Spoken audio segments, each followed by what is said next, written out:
The stream is now live, possibly. Well, it's time to play my favorite game, which is Skeletor's mic gonna... Skeletor's mic 100% works. Nice. The overlay is working. The overlay is working. Nice. Somebody was not happy about it last time. I know.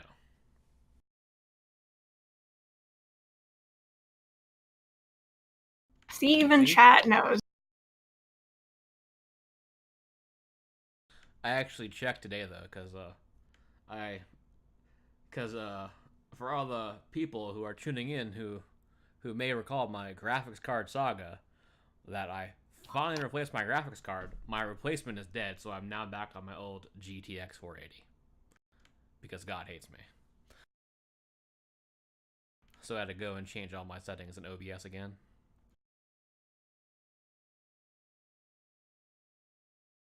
Fun. Oh, there. I moved the mic closer. I'm not sure why it's quieter than normal. Oh, someone decided to show up to this stream instead of watch League of Legends, I see. Who might this be? It might be someone named Mel, or not. Wooly? Damn. Oh, this is an AMR stream? I thought it was an ASMR stream. I guess I'm out. Welcome to my Portuguese ASMR stream. Today we're going to be talking about logs. Oh no. My log. Okay, let's stop. Let's not do that ever again. There was way too much static there. Oh yeah, that's the problem, the static.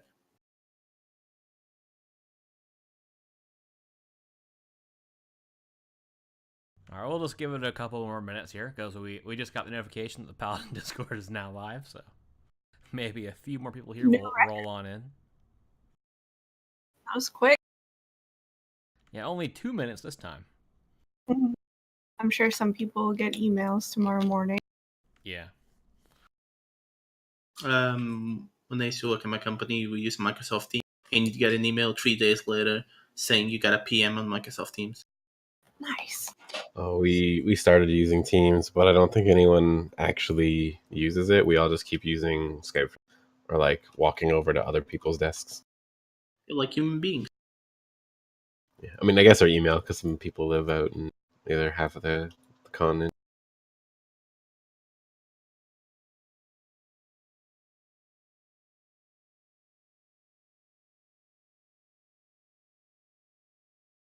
I never use my calendar.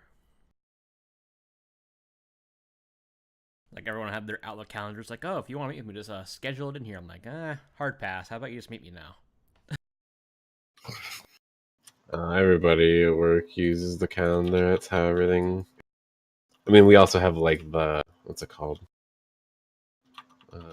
The room bookings and stuff are all done.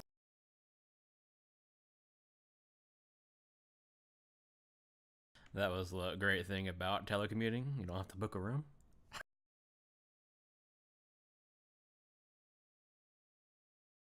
It's like, yeah, I seen your Outlook schedule and just all a bunch of colored blocks. I'm not sure what time you're free, so just call me.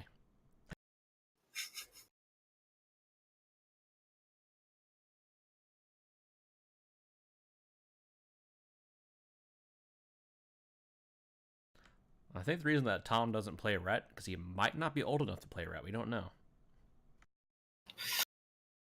Oof. What is the minimum age for Ret? I don't know, 12. like some of the best Ret Paladins I ever played with were like 13. To be fair, like one of my best raiders started raiding us when he was 14. That's when I started playing the game. Yeah. Actually, that's not true. The game wasn't out when I was 14, but we'll pretend it. I was 13 when WoW came out. Maybe 13? I don't know. Something like that. I don't even know. I don't know how numbers What work. year did it come out? Actually, maybe it was 14. 2004? It was 2004. Oh yeah, so I was like 13. I don't know, man. I do my rotation perfectly. I've been playing Red for 13 years. Playing it for 14 years, yeah. My rotation is still on point. This has been the same for 14 years. You auto attack. Mhm. Yeah, you cast a seal, and then you auto attack, and then you judge and recast the seal. All right, I think we've had enough fun here. I think enough people have probably rolled in. Some more people might roll on in, but as you have seen, today is the Ask Mr. Robot stream. And it's going to end up being a long stream. It's going to exceed 2 hours. It probably might even exceed 3 hours. I really don't know. It's going to be a long stream. God, I hope not. We have If we you're have a lot we here want for to go like, over. yeah, if you're here for like a brutal takedown, this ain't it. Yeah, this isn't meant to be like a giant meme bash fest. This is like we're going over some what we think are issues that are verifiable issues like in the simulator. Like these things don't work right. They haven't worked right for quite some time, and they throw off your results. Or they have their new class guides, which we'll talk about in a moment, which some of you might not have seen yet because it did not make its way to Ret General somehow. But also just in general, like some of the responses and community posts they've made, and why some of those responses and community posts really alienate part of the community from even wanting to be part of it. On the side note for that, like no one, nor us, nor them, nor any of the playbase benefits from like a piss take place war between people. Like we don't care which tool is used. We all want the best for the community, for the players. That's all we want. And yeah, options are great as long as those options are reliable. Yeah. And accurate. So I guess to kind of start off here, just a disclaimer alert that none of us are affiliated in any way with SimCraft or RaidBots, by the way. We're just people who are in the community who happen to heavily use those tools. Yeah, Which none of also us, is going to like, be important for the discussion later. Yeah.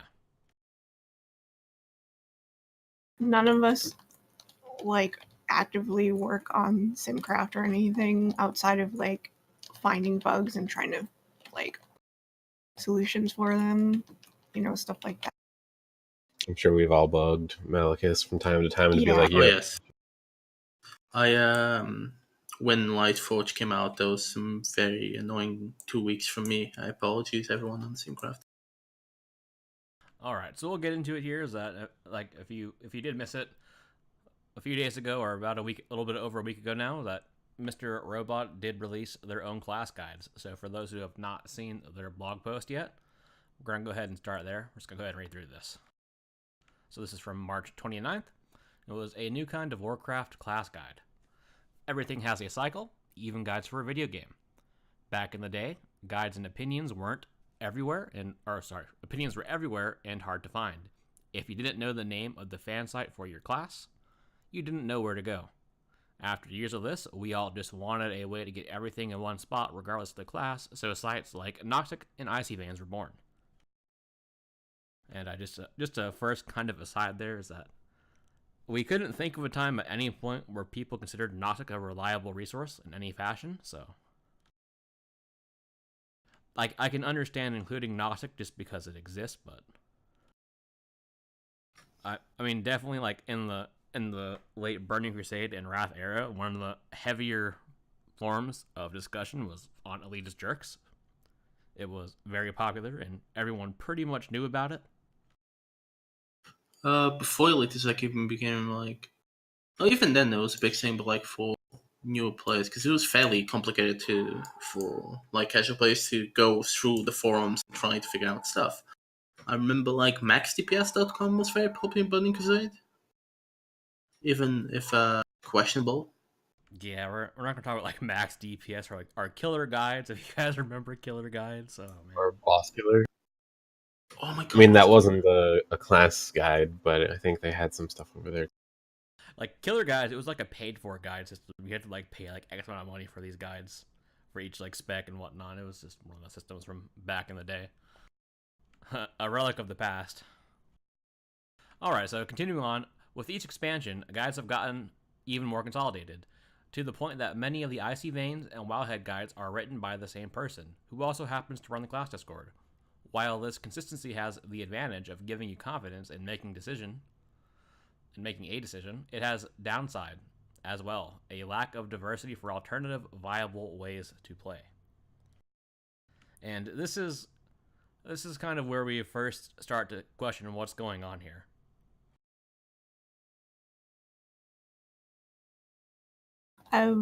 Yeah.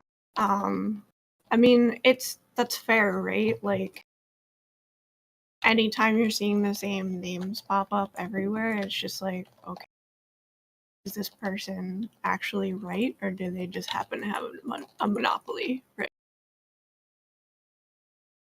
Yeah, there's definitely a lot of crossover on teams like of moderators or even admins of class Discords who also happen to write guides.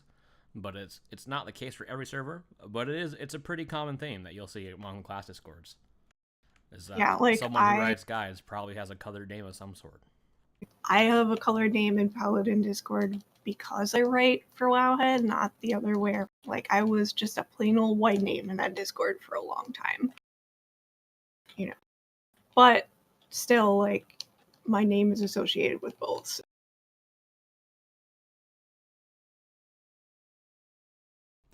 Yeah, and there's definitely an overlap. People who write both the Wowhead and Ozzy Veins, but it's not a majority of them. It's definitely a small number of them, just to kind of clear that up. But there's crossover. That's fair. And sometimes if you're seeing a lot of the same, it could definitely feel like, well, like, I don't want to call it a market, but it's a space. It's a hard space to break into if you feel that you can't. Yep. So 96% of players surveyed want guides to offer more choices. Us too. Yeah, yes, we like choices. Which we'll get into. We're gonna read a bit more here, though. We want to show you multiple ways to play that are also good enough to get you a top rank.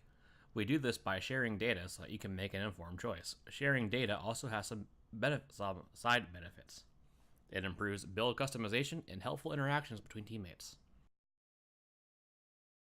Our guides don't explain every little nuance of how to play. Other guides exist for that. Instead, we focus on the following: presenting choices, sharing data, reality checks. Each section of our guide draws from those things, and we hope you find them helpful.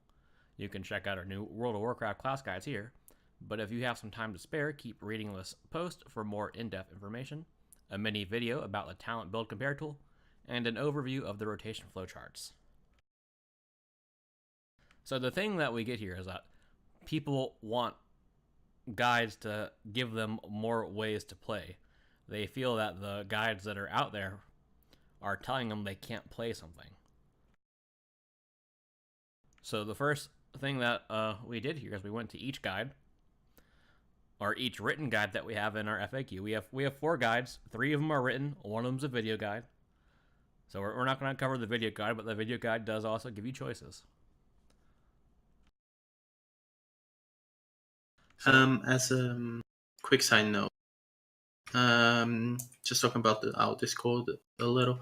Even if we don't go to like the other guides, you will never see anyone in questions trying to help someone say, "Yeah, never pick that." No, we say, "Please sim it and make sure for you," and then make a decision about it. Like, we love choices. We want choices, but we want viable choices. That's the difference.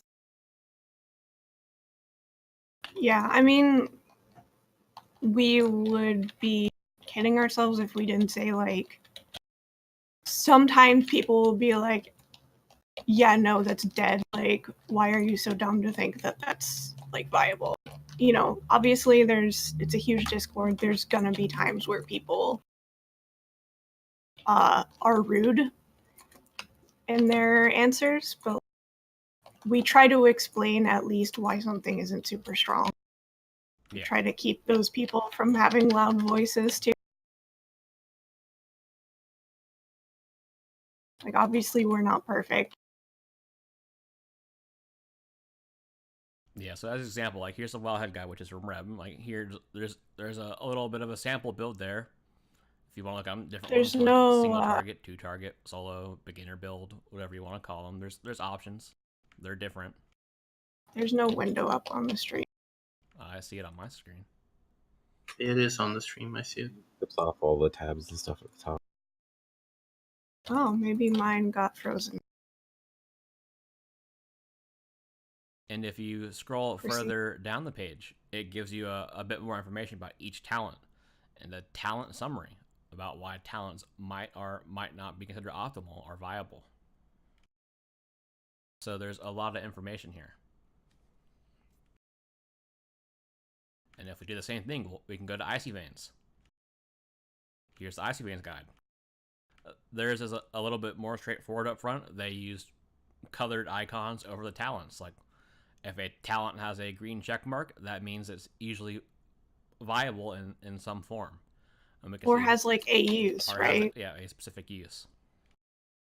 As we can see here, we got a lot of green check marks on the table. Not very many X's. But again, as well, it also talks a little bit more about each talent there. And gives you some guidelines of why or why not you might be using them. And this is just referencing talents. If we go into Aetheryte specifically as well, we don't say this period. Like, there are many choices. And we like that. We really like that. Yeah, as far as I can tell, the sound is still working in OBS, so. Yeah, I can hear everything. I think it might also just be Twitch right now. Like, mine showed that it was still on, but it froze up. Yeah, in case you do miss anything, we're going to have the VOD up on YouTube, and that should be fine.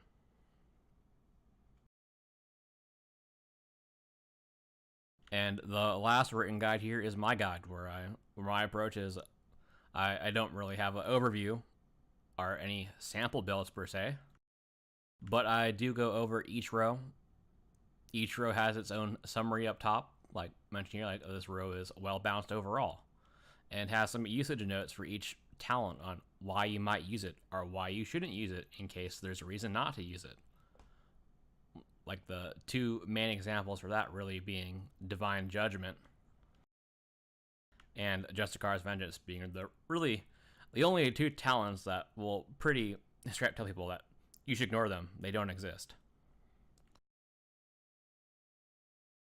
Other than that, there's as Ret, there's a lot of different things you could change up and not sacrifice a large amount of DPS. Yeah, and like we understand that this is not directed at us, and there's probably plenty of specs where that's like really good criticism, you know, where there's probably specs where every guide tells you to use the same thing for every situation.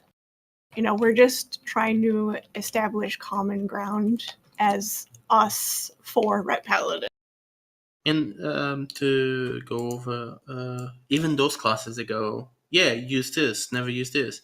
If they, I can't really speak for them, but like if those Discords say that, it's because there really isn't a viable choice. They would rather say that than even suggest that something that's completely inviable could be viable. Like they don't have an agenda to pick certain talents or like use certain builds. Like people look for choices. People look for alternatives. People like finding alternatives. Like Expurg exists. Like stuff like that. Like Mr. Expurgation himself here. Look, if it's viable, it's viable. But if not, it's not. But anyways.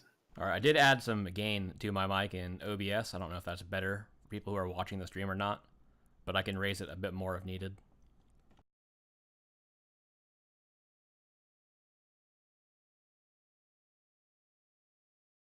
But yeah, it's definitely there's options. There's a lot of viable options, and in terms of not viable, there's really only two. It's probably fair criticism for other specs, but like as far as Ret goes, this is something we agree on. Yeah, we agree with them. Like you should be able to have choices, and we're lucky enough that we. So, common ground. Trying to find common ground. Alright, so here we have talent builds quantified. The talent selection of our guides show you all viable builds. We do this with data, not opinion. As you probably already wondered, what do we mean by viable? To one person, viable might mean anything within 1%, but to someone else it might mean 10%. My personal opinion is anything within 3% is fine, but that won't be the same for you. When surveyed, 19% think no trade-off is acceptable, not even 0.25%, while 23% players think a 10% or more DPS loss is perfectly fine. Instead of making... yeah? I was going to say, in reality, like, it's probably somewhere between those numbers. Yeah. I mean, 10% Also, sounds a little bit big to me, but I don't think that's really the 3% is probably about good. The problem I have with this statement is you cannot really quantify a percentage of how much an DPS is. And this is going right to like Esmisi Roba's mentality of like, oh, it's for real. It's not as simple as this is better. Like, this is 1% better, so I use it. Like, margins of how much you are willing to go, of like how much better and how much worse something is in patchwork, really depend on your personal experience with the fight and how good you are. Some people will take a loss because they know the fight is specifically bad for this talent, and some people will take a loss because they know they are personally bad with that talent. Yeah, and that is like way more important than just Exactly. At either of, like I said, it should fall somewhere between those numbers. Yeah. Because if the best performing spec is really, really hard to actually execute, and there's one within 3% that is mine, maybe that's better for proc, you know?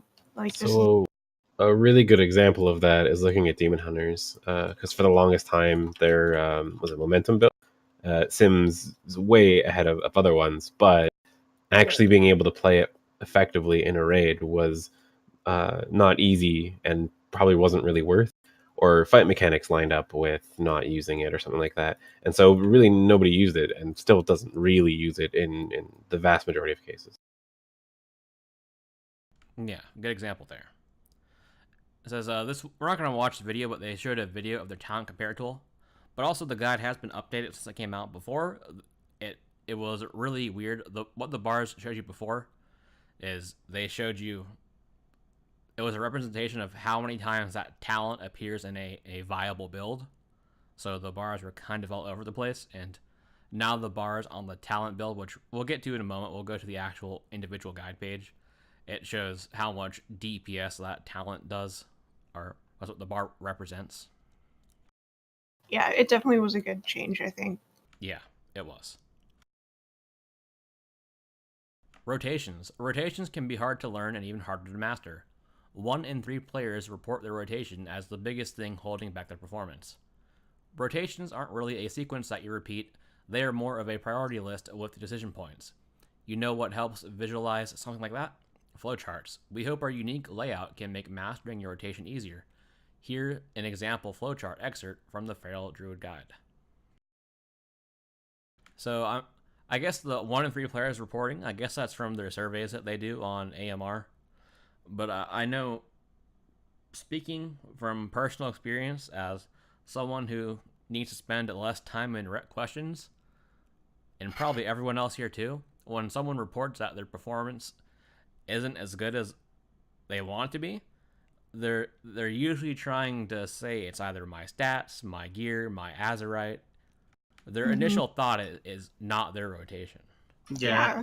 So, like, I would argue that it's way lower than 1 in 3. But again, this is a point that we agree with. Like, usually it's their rotation. That's it ends up being the rotation. That is the issue. Like, not the talents, not the Azurite, not the gear. Yeah. The game is fairly balanced in terms of, at least our spec fairly balanced in terms of stats. You can run pretty much fucking anything. And even if you have suboptimal stuff, you're not going to be as below as someone else. Unless you, like, don't have hairs right from this day. Like, you're not going to be that far off. And, like, sorry, I'm pretty far for a second there. In questions, even the low percentage of people that say their rotation, when they are presented with okay, this is exactly why in rotation you're fucking up. They will then make excuses why they fucked up instead of trying to better themselves. So, like, this 100% we agree with, at least as rep house. Yeah. At least where the problem actually is versus where people report it is, I think, is the difference that we have. Yeah. I mean, like, you can't just say, no, their data's wrong because it's their data. Yeah, it's their data. It's not our They data. got their stuff. Yeah, I think But we would just argue it's less than 1 in 3 actually believe it's their rotation. right. And When so I you- think there might be a problem with either the way they're collecting it or the way they collect it or something. I don't know, but I would be suspicious of this data based on our experiences Yeah. with other people that we interact. Because the reality, again, is probably somewhere in the middle, right, between theirs and what we get. Because if we survey people, we're also going to get a biased result. So, Yeah, each community has their own biases, for sure. All right, rotation analysis. Rotations are complicated, and it's hard to know when a piece of logic will increase your DPS and by how much. The rotation analysis section of these guides will answer those questions. Well, I'm not really going to get into this, because right now it only exists for Elemental Shaman. There is not one for a Ret yet. But it has some stuff like lists of some basic questions like, should you pull Maelstrom before Stormkeeper so that both lightning bolts can benefit from Surge of Power? And they just show an example of when it performs better and when it doesn't, and say whether it's a yes or no. But again, there isn't one for Ret right now. So yeah, we won't go through it. Alright, so comparing to logs. Our guides are based on a lot of theoretical data. I say theoretical because a simulator is a model of the game, not the game itself. So we take one last step with our guides and compare them to logs of top players.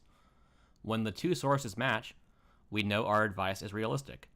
We don't just compare the most popular builds to logs, we look at off-meta ones as well. We keep an eye out for top-ranked logs that use less popular builds and share the log comparison with you in case you want to try it out too. Which, when we get further into the guide itself, we will talk about that. What if the guides say something different than what's out there? They definitely will. That's half the point of our guides. We're offering a lot of choices that you won't find elsewhere. It's up to you to decide which of the choices are best for you. The guides are based off data that is also tested against logs to ensure they are accurate and realistic. Here's a few things we do. Our simulator is based on realistic boss fights with things like movement, which can change how you cast spells, and our rotations account for this. Our rotations are tested against top logs to verify they can actually be executed and not too robotic or impossible. We currently compare these to top heroic Grong logs with our Grong simulation script. We optimize for all talent builds, not just the most popular ones. This means you will sometimes see bad builds be much closer to the best builds on our site and simulator, because we spent time optimizing even bad builds to give them a fair shake. So this is at least, again, as a reminder, we are Ret Paladins. We talk specifically about Ret. And for things like movement, which they say which can change how you cast spells, and a rotation account for this, for Ret, there's nothing to account for movement. You use your rotation the same. The only thing that happens is if you're out of range, you might be able to use Judgment before you use Blade of Justice if you're stuck out of range, or you're using Blade of Justice because you're out of range. There's no really complex logic there. No, it's just a matter of downtime increase. If you further away, that's better. I think it's probably more applicable to the caster side of Sims. But I know, for example, like fire mages and whatnot, they have their own version of how they handle movement in the sim. So it is something that is accounted for when they choose to include it. Now, I'm not saying how accurate that is, but it does account for things like that.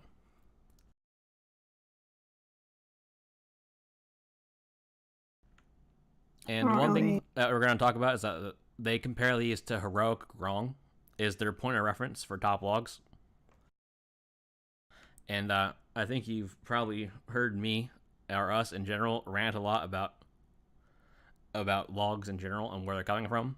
And I think I made the comment on last Ret stream that if Blizzard was to look at raid data for class balance, I think I said heroic would probably be the worst possible difficulty they could choose.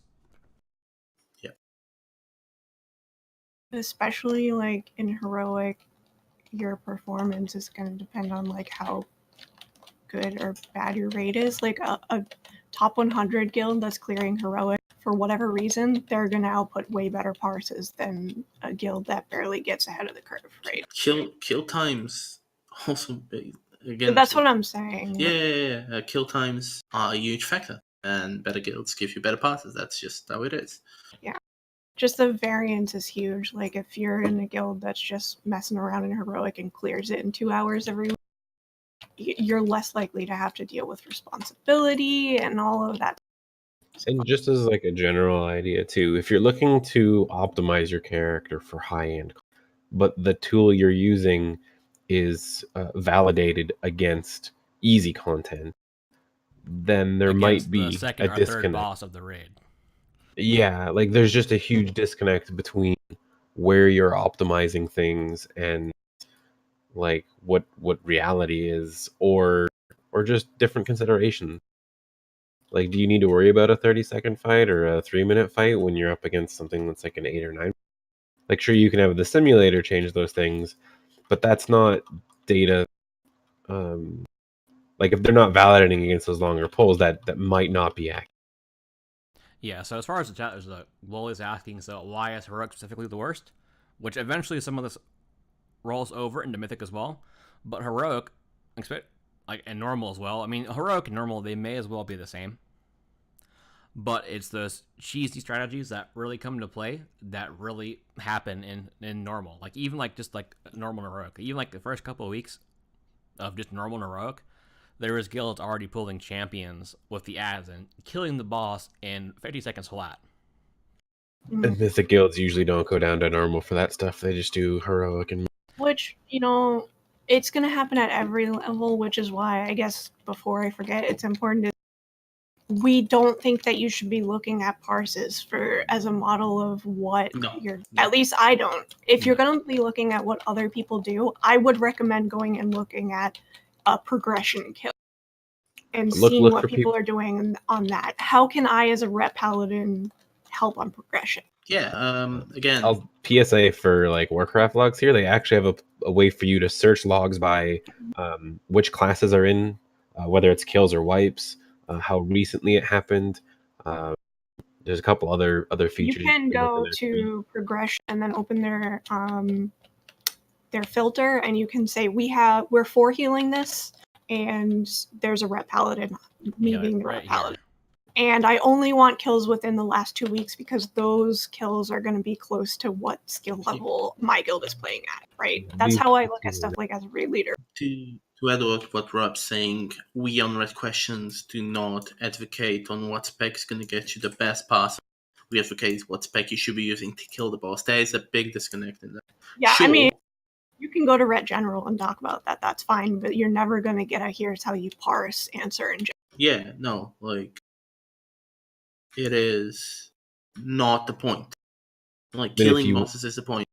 And doing damage is a part of the fight. But I mean, if you want to parse, you can get that information out of it, but that's usually not what we're focused on or care about a lot. When parsing becomes sacrificing your raid and having a specific raid for one player, then that's way further the line that we even suggest going. Well, if you're at that point, you probably also already know what sort of things you're working. And that usually doesn't happen nearly as much in the mythic environment as it does in, say, a heroic. Yeah. Heroic is just a pass first, which I can't understand because people need to find stuff to be entertained with to re-clear easy content when the rewards are so RNG based, like Titan Forging. Mm-hmm. So I understand why it happens, but I don't advocate how to play the game to pass. I advocate play the game to kill the bosses, and that's what everyone in the Discord does. I have no problem with people wanting to parse on easy stuff, but if you're coming in and you're like, my guild is working on Mythic Jaina and I saw a Rep Paladin do this on a farm kill, it's like, okay, well that's not necessarily going to be helpful.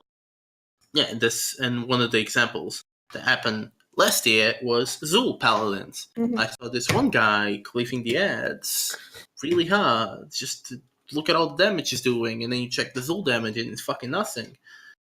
And that's counterintuitive, because not only are you fucking up the sub-rogues in your red, you're also not doing as much damage to the fucking boss as you should. Yeah, and like one thing that I always say is like if you're looking to improve yourself, I always say like if you're looking at other players first, that's pretty much a trap. Because if you're looking outside of your own performance, you probably don't know what to look for anyways. You're gonna see something and not know how to properly interpret what's actually happening, and you're going to apply it wrong or not at all.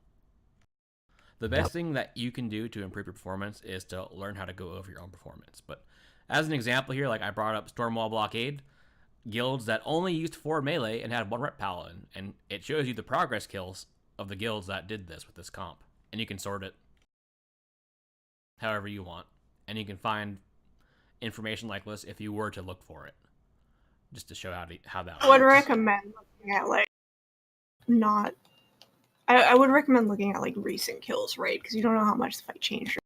Yeah, like which is looking why you at change the logs base is sorting. It's fine. Looking at other people is fine to see what they're doing to help. If you're trying to compare like your rotation to theirs, or like what Azerite are they using because that's why then maybe not.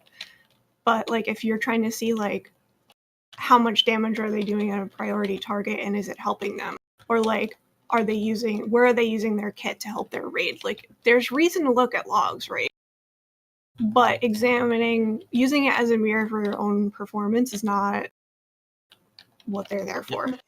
And another thing outside of passes is guilds play differently. Even if they have the same setup as you could be doing a different job than the other guy is. Yeah. Like a good example is Fetid. When you were on Fetid, were you on small ad or were you on the lazy group on the big ad? Small ad, hashtag hate my life. Yeah. Yeah, but Sessa also asked if we could choose a mythic fight, what would we choose? And I think a lot of the later fights in Mythic definitely have valid choices, such as like Conclave would be a good one. I think even Mecha and Stormwall would be good choices. But because they are further in the tier, I think for an early boss, I think Grong is appropriate if they use the Mythic version of Grong, is my opinion. Yeah, I agree, because you're gonna get the people who are just like sitting there on the boss, but you're also gonna get people who Gronghold, though. Because Gronghold and Alliance are 2 different beasts. Yeah, that's all one thing I was gonna bring up when we got further into it, which we'll go over. I'd say it sucks that the best fight mechanically for that sort of thing would be Stormwall, but it's way too late down the tier, as you mentioned. Yeah. I think Stormwall is, like, in terms of analyzing how someone plays, I think that's, like, a great fight overall. It has a lot of elements that are important. Yeah. I think it's good to point out, too, that, like, at least I think that's a good way to teach people, even if they're not going to be doing Mythic Grong, right? Like, even if you're progressing on Heroic Grong, if you're using Mythic as an example, you're still going to get people who are hitting those ads, right? Like, a big issue with their Heroic Grong thing is, like, we looked at parses and they just ignored ads. And it's like, if somebody is progressing on that fight, they're probably going to get kicked out of their raid if they're ignoring ads, We'll have I'll kick you when we get into that part of the section of the guide. Yeah, well, I just wanted to clarify mostly, like, we understand not everybody is going to be doing Mythic Grong ever. That is raid. Yep. So let's see. I think we were here. It says, actually, and also they mentioned that we optimize for all talent builds, not just the most popular ones. Again, we speak about Ret. As far as Ret, there's not really too much in terms of optimization for the talents that are underutilized, which would be a talent like Divine Storm. There isn't too much going on there. And if you want Judgment. If you want to make a very argument for Divine Judgment, you could, in certain scenarios, you could say it's not optimized, like for a fight like Zeal. Like if someone has a Zeal script, which there are Zeal scripts, the ideal way you would want to do that, if you weren't cheesing and trying to progress, you would tell it to use Divine Judgment and you would tell it to use Divine Storm, but after you reach the maximum number of stacks you could have, you would switch to using Templar's Verdict instead of Divine Storm, because you're not getting any priority target damage. There's small things like that, but again, that's really just fight specific. And a fight like Zeal, that was a unique fight. So, which is why Yeah. it's good to know your kit. Yeah. And to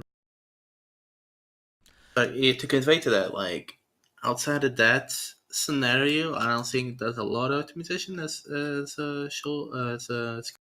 maybe on openness, yeah, but like, even then, it's so marginal.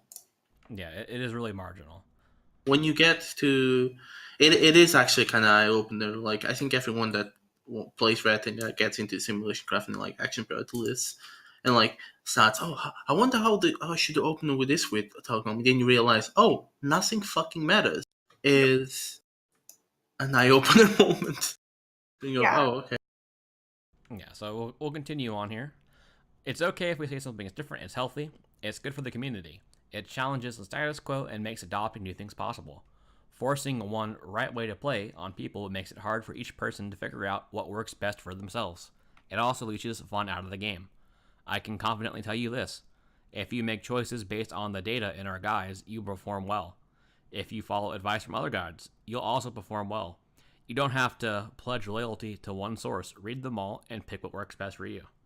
So This as far is, as like, that huge last point, right? 2 lines, I agree. Like, Yeah, this resonates highly with me because once I go through these phases in tier once I get bored of what I'm doing, I look for an alternative that's viable because I want to try shit. I like trying stuff, like, but Mhm. again, it needs to be viable. This is the main point. I'm not going to go. What if I go full mastery DP just for big leaps, like big great, like with no backing, just because? Like that's not how it works. If somebody wants to do that and you can, cool though. Like it's literally none of our business. Yeah. But I would And- say like we agree with most of this, right? Like you should consume as much information as you can and find the things that make sense to you.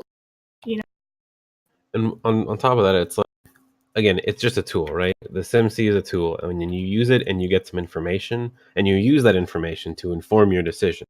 It's not like a magic, oh, that's the right answer all the time. It's just, hey, this it's also is a not number. measuring stick. Yeah, it's just a number that helps you pick between things that you aren't quite as sure. It helps you find outliers, you know? Yeah. It helps you understand, you know, these are all things that perform within X%. And if you know your kit, you're making smart choices based on all of those options that you consider, you know? So nobody's arguing with their point on this, right? But I think maybe they need to emphasize more, like people need to understand Yeah. how talents interact with each other, how Azurite interacts with each other, you know, stuff like that. Yeah, so to wrap this one up here, again, like the big point is like, again, no, you don't have to pledge loyalty to one source. If there's multiple guides for your spec, you should read all the guides, is my opinion. I read them all. If I find guides on YouTube, I watch them all. Why? I don't know. I torture myself. And he shares them with us when he finds ones that aren't quite up to par, if you know what I mean. And when he's saying all, it doesn't mean like what it comes across. It means like he is like every hour going, is anything you out? Like it is ridiculous. Yeah, I think I the mean, biggest I mistake- literally write for Wowhead, and I still look at the other guides because, like, you want to know where other people are coming. Yeah, the biggest thing, I think, the biggest mistake people think that they, which I'm going to use the term, they outgrow guides, that because they've now reached a certain level in their play that they think is appropriate, they stop going to guides, which I personally believe is a mistake, because you never know what sort of information you can find in a guide. So if you don't have to like sit there and read the whole thing every day, I'm not saying that, but you should definitely give yourself a moment every now and then to go back. Hey, let's go look at one of these guides here and see if something has changed. What's going on now? Is there something going on like- I'm not aware of? And And it's maybe not- there's just new improvements or changes that happen in the meta, even without big Yeah. changes. Like if somebody finds a new build that works really well, then hey, that's cool. Like, you want to know that's happening and give it a try. Like, for example, for Holy Paladins, it's Glimmer. It's all about Glimmer right now. And like, just because you're doing that doesn't mean that you're admitting you're not as smart as the guide writer or less capable. It's just everybody thinks differently, and it's good to like experience that, if that makes sense. Like, somebody might include something in their guide that you never would have thought of. It doesn't mean that they're smarter than you. Their brain just works differently. Yep. Not everybody can discover everything. That's just not how brains. You can't know everything. Yeah, and And point... for each discovery that is made on alternatives, there's about like 70 or 75 that are shut down for not being valid. Only see the end result. Mm-hmm. Yeah, the other thing is that, again, like we went over, like none of the Ret guides are forcing you into one way to play. So it's like when some of these statements are made, they're painting with a very large brushstroke there, and it kind of hurts. Yeah. That's the TLDR. And again, like, we understand maybe this applies to other specs more than Ret. Like, I understand this isn't an attack on Ret Paladins, but also, like, we have common ground. That's the whole point of this. Yeah, so we'll move on to here. This is their guide page on their website. They have some general guides for basic gameplay tips and key bindings and movement. We're not going to go over that, though. And they have the class guides. So just one minor nitpick, because I'm an asshole like that. I feel like we're going to get a lot of those. Yeah, some things are going to be very nitpicky, and if I'm going to be very nitpicky, I will preface that. And one of the things they mention is that even in their guides, they're not going to be the most nuanced or most detailed guides, but they do label them as in-depth class guides. And I'm just not sure what their version of in-depth is, to be honest, is all. But we'll go to the Ret guide. We do understand that, like, the Ret guide, there's parts where it's like, this hasn't been implemented yet, right? So maybe they're just not... Like, this is their first pass at this, right? We understand they're not going to be perfect. Which is why we're trying to reach out. Yeah. Alright, so as another WoW class guide, why would you want to look at this one? This guide is unbiased by human emotions and feelings. We extend our unique brand of data-driven analysis to talents and rotations. This is a video game. You should feel good about choosing to play in the manner that is most fun to you. At the same time, holding your team back is not fun. The idea here is to quantify the playstyles available to you. The talent section of this guide is a fun little tool for browsing simulation results of different talent builds. Our rotation section is a tool that renders the actual action priority used by the simulator in a human-readable format. The rotation analysis section shows some of the analysis, which, again, we mentioned it's not here for Ret yet, so we'll skip past that. One note on what you just read that actually rubs me the wrong way. As a guild leader, I don't actually give a single crap about what talents you are using or what you're doing as long as you're performing. And I think I speak for everyone. Like, if it works, it works. No one is on any Discord, on any guild, is going to nitpick your playstyle. Yeah, as long as you're doing your job and your job is getting done, that's what matters. Exactly. But if you're underperforming, they will look for reasons why you're underperforming. And that's, like, they got the causality backwards in the statement. And yeah, it's like, if you're doing your job, if you're performing in raid, it really doesn't matter what you're doing, because you're performing in raid. That's the whole point. Like, that's the end result. And so if you're doing that, what does it matter how you got there? And I think all of us have played, like, a quote-unquote suboptimal build to help carry the issues that, like, our specific team is having. I don't know what you're talking about. That never happened before. Like, I think there are people that were running Execution Sentence unfettered, even though Execution Sentence, like, puts at the time put out really bad numbers. If you need that, you need that. Yeah. It's never World of Glory with Kavesh's World of Glory with wings up just so people don't die. Mhm. I mean, yeah, that's a good point right there. Word of glory, like that will literally save people's lives, but your damage goes down a ton. A lot, yeah. Oh, It's not a well, viable build Well, I mean, you're as not going to far be as spamming. quantifying Right. number. All right, so the basics here says the first and most important thing that all players need to know is that ABC, always be casting. For melee, it's more like always be in melee range. Talents, gear rotation, none of it really matters if you aren't hitting enemies nonstop. To do this, you need to make use of the game's spell queue. If you are struggling with this aspect of the game or don't know what spell queue is, read our basic gameplay tips. So this is where I start to take some issue. So definitely being on the boss and pressing your buttons, even if they're not being pressed optimally, that is the best thing you could possibly do to increase your DPS. I agree with that statement. Uptime is Uptime is huge. incredibly good. Yeah. Apparently, playing the game is good for playing the game. And they point out if you're struggling with this aspect of the game, is that they go right to spell queue as their example, which I don't know how they made the jump to the spell queue. Well, every now and then we'll see someone, they come in, they have an issue about how they don't feel their skills are going off when they press them or things like that, which can definitely be an issue with the in-game spell queue window, because they did change it in Legion, and for some people they found that horrible, like myself, and I had to lower it. Yep. But that, I would not put that as a first issue, or I wouldn't call that a basic. I would say spell queue is outside of the basic realm. Yeah, I feel like maybe this just doesn't apply to Ret necessarily, because as far as I know, these are all like things that are in every single guide, right? Like they're just copy paste. Probably. I haven't looked at the other guides, to be honest. But I assume some of those basic formats they're across all the guides. Which is, I'm not criticizing that, that's fine.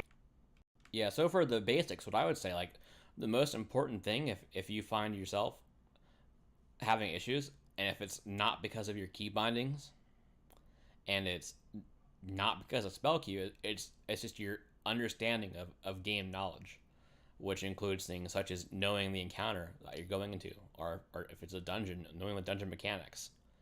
And once you understand and know those mechanics, it's about understanding your class. What abilities or utility does your class have that lets you make those mechanics easier to deal with, or possibly just straight up avoid, to minimize their impact.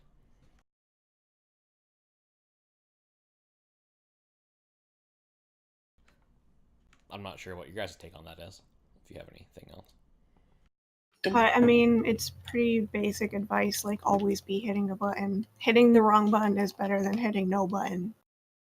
Yeah. I think one case of this was the whole happened more in Legion than happens now, is the whole like pressing Crusader's rank F5 holy power, because like there's literally nothing else to do, and it happened especially in Antorus, but that was just a rare case. But like doing the wrong thing is better than doing nothing sometimes. Yeah, so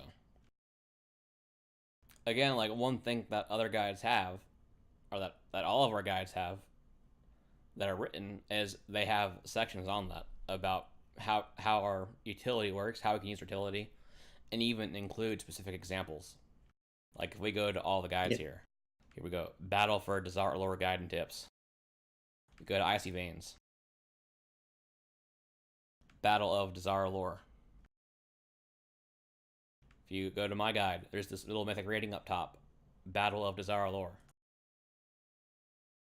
And we tell you how you can deal and manage with things, or give you ideas of talents you can use, or why we recommend something different.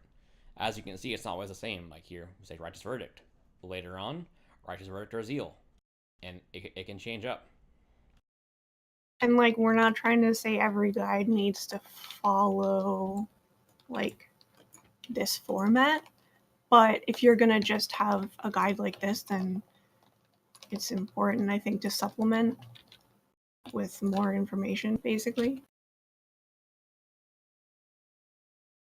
So that just goes back to, like, you should be consuming as much information as you can. Alright, so here we go. It's talents. Use this interactive tool to see how your favorite talent combinations stack up against each other. Why are all the bars almost full? If you optimize your rotation, Azurite traits, and gear for each and every talent build, their max potential output is going to be very close. With few exceptions, they are so close you would have a hard time measuring the difference in-game if you played each build optimally. Talents more than anything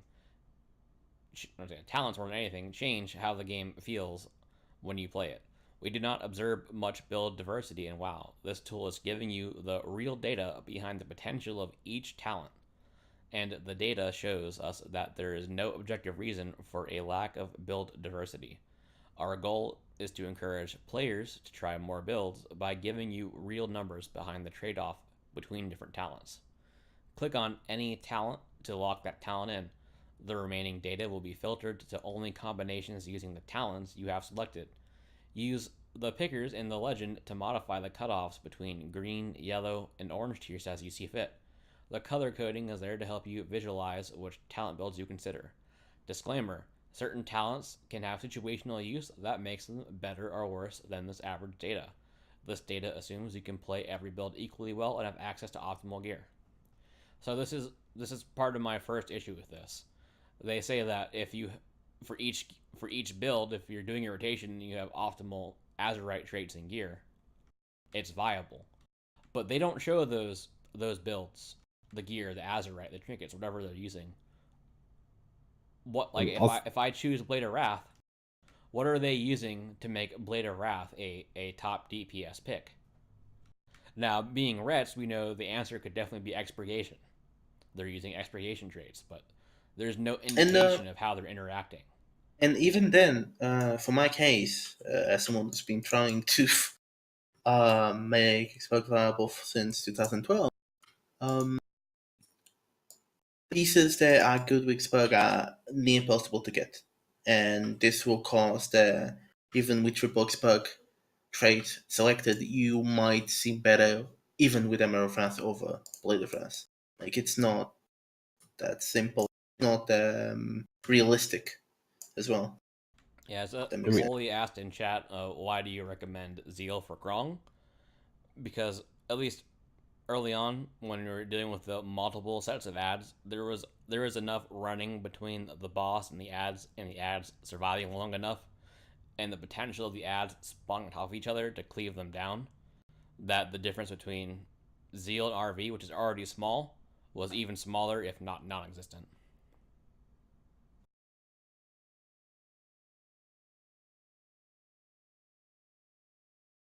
Yeah, so we can choose combos there,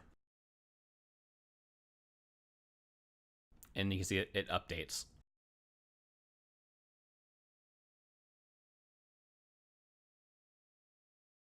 And you'll notice that some of these talents are grayed out. I didn't bring up the forum post, but they made a post on their forums.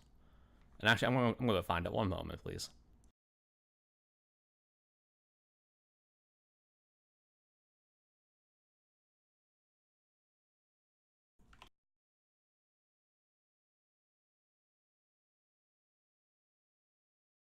All right, so they added this.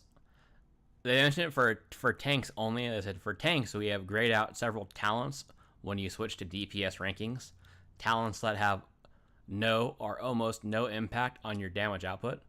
In the first version, some of these defensive only or utility talents were being interpreted as having a potentially meaningful impact on DPS, when in fact they do not. So it straight up says here that the talents that are grayed out are talents that should not have a significant impact on DPS. So there's two. Well, I'm gonna have two. There's a number. The big of question things here, so the first, from my perspective. So the first thing you assume, like, because they're grayed out, you can't choose them, or if you choose them, nothing should change. Yeah, we can see here When we use this row, nothing is changing. We'll go down to the other row. Yeah, nothing is changing. So the first oddity here is that Unbreakable Spirit. Unbreakable Spirit definitely, I mean, how significant it is depends on the length of the encounter, but it does reduce the cooldown of Shield of Vengeance by 30%, which can easily allow you on certain fights to have an extra use of Shield of Vengeance, which I would call a non-insignificant increase, depending on fight length. And you can see it doesn't change the results. And you're probably thinking, okay, maybe that's the edge case, they forgot about it. But so far, as you notice, nothing is changing. Now, all of a sudden, let's say I choose Selfless Healer. The numbers changed. Selfless Healer. A talent that does no DPS. A talent that reduces the cast time of your next flash of light. So the only real way that this talent could have an impact on DPS is if you're pressing Flash of Light in an encounter, which we'll get to that in a moment. Or if we switch to Justicar's Vengeance. Justicar's Vengeance is also modifying the data, which you might think, well, that might make sense. It's an ability that actually does damage, so it could change things. But again, we'll get to that in a moment. And Word of Glory. Word of Glory as well. It is modifying the data in this chart. And again, the only real way that Word of Glory is going to affect you is if you are actively using it. And my issue with that is one of the things that AMR talks about is that everything that happens in the simulator is on their wiki. And you can go and look at their rotation and see what's actually happening. So we'll do that. And to get to their wiki, one thing I want to mention, they have a drop-down menu here. I would highly recommend that they add their wiki here.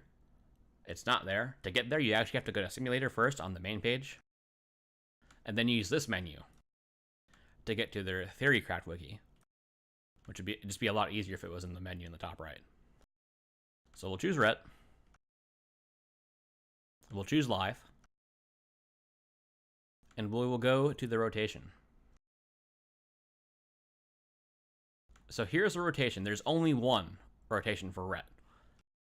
Now, if we look in this list, we got Auto Attack, Bloodlust, Shield of Vengeance, Potion, Racial Buffs, Trinkets, Avenging Wrath, Crusade, Inquisition, Blade of Justice, Wake of Ashes, Judgment, Hammer, Divine Storm, Execution Sentence, Templar's Verdict, Divine Storms again, Consecration, Trinkets, Crusader Strike. And also they have Divine Steed as a movement spell. Nowhere in this list does it call to use Flash of Light. With or without Selfless Healer, nowhere in the list does it say you should use Justicar's Vengeance in any scenario. Nowhere in this list does it say you're going to cast Word of Glory. So if these abilities are not even in the rotation, why are they changing the results? Yeah, so either like they are in the rotation and it's just not reflected on this page, or something else real weird. And so the question that I come from that is, how are they calculating these builds, damage and stuff? If it's not being used, then it shouldn't change anything. And if it is being used, it should be on this page. Right. Because we should be able to see the logic. Right? So, but this original statement was about whether things, that don't actually have DPS value were getting valued in their number of builds that do this thing. And it's like, if you're doing the sim, that shouldn't really make a difference for whether or not it changes. Like, I get the graying it out part, that's normal, but you shouldn't have to specifically disable things like that, I guess. I guess it's like a question we can't answer, which is the issue with this. I'm not saying it would be easy to answer that question in SimCraft, but we would at least be able to. So I'm just wondering, like, why what is happening? That's the question we're asking here.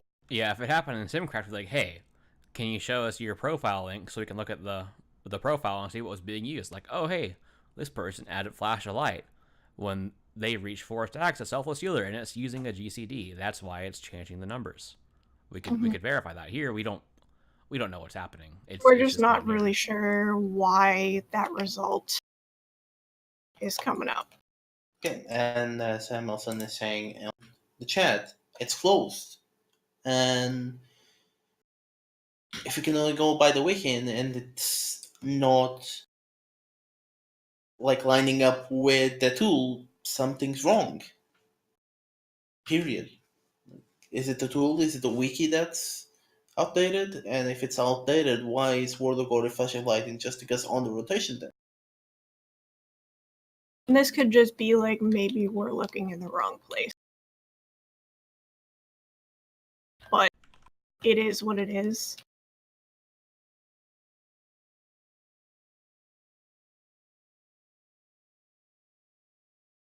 Yep. So that's just like the first kind of what's going on here. We just don't know. One moment here. Just bringing my windows back up. Had to change something. Had to log in because I changed a few things that we're going to go over here in a moment. And just to clarify, like, it's not a big dig at the simulator itself with this particular. It's just the way the data is presented in this graph and the way it looks is.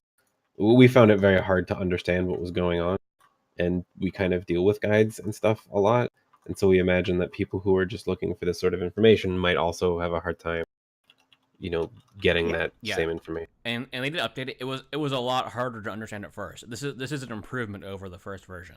Yeah, oh my god, it's so much better. We had many issues. That was a really good call on their part. Like a really good call. I saw that and like, for example, it looked like Crusade was really bad on their first pass. I was like, this is not gonna be good. Like if you used the initial guide, if you looked at it, you would say it would appear that it's telling you that Crusade is a worse talent than Divine Judgment. Yeah, so this was a really, really good change on their part, and they did it fast too. Now, one thing also as well is you can load a character into the guide, and before it was up top here, you would load your character, and loading your character has no effect on the data that's presented here. So if you do load your character, which we'll go into in a moment, it does not change the talent data. This talent data is from their own sims they've run with whatever gear they were using, and we just don't know what it is. We don't know what gear they were using to make certain builds viable, which I don't see how this is helpful if they don't explain that to us. And we're not saying like it should change because again, that would be like hypocritical. But at least be like, this is the profile we used, or this is our method, Now the rotation section. Now here's where this choose a character. This used to be up top here. So you can choose a character if you want to. You can just pick whatever. I'm not going to import a character because there's no reason to. All it does is update your talents and Azurite on the side. And as we know for Ret, that Azurite does not change your rotation, so not a huge issue. So I will say, like, if they streamline this and it works out, like, that's pretty good. Yeah, so rotation, we call this the rotation out of habit. It is actually an action priority. Each time you pick an action, you start at the top of the tree and use the first action that is available. The actions are automatically filtered to your talents and artifact traits. Change your talents and artifact traits on the left if you want to view the rotation for a different build. So you were looking at a generic character. So if you don't choose something, this is the generic build it uses, which we'll talk about that in a moment as well. Change the talents and Azurite traits to see the rotation for a different build. Load a specific character to customize the rotation to that character's actual talents, traits, and current gear. For DPS specs, you can also get an instant single target DPS estimate. Cool. And again, this is the generic character. We have not loaded a character. So this is the list. And if we brought up the rotation earlier, or the list earlier, it's just this with proper icons for the most part. And it has the same notes. So for pre-potion, Shield of Vengeance. This can be used as a DPS increase if you manage to take enough damage, but save it for defensive purpose as a priority. Potion priority, racial, trinkets, wings, Inquisition, blade, judgment, hammer. Execution Sentence, Templar's Verdict, Divine Storm, Consecration, Crusader Strike. A pretty straightforward list. We're not gonna talk about rotation in general because it seems like when you try to bring up the rotation with Ask Mr. Robot, their default response is that anyone can change the rotation. So we're not gonna talk about that aspect of it. But one thing they mentioned that it's a flowchart. So if we look at the flowchart here, the first action is use potion. Now what happens is it's branching off here. It's not going. Shield of Vengeance isn't its own individual action. Shield of Vengeance and all of these are part of the use potion tree, which doesn't make sense.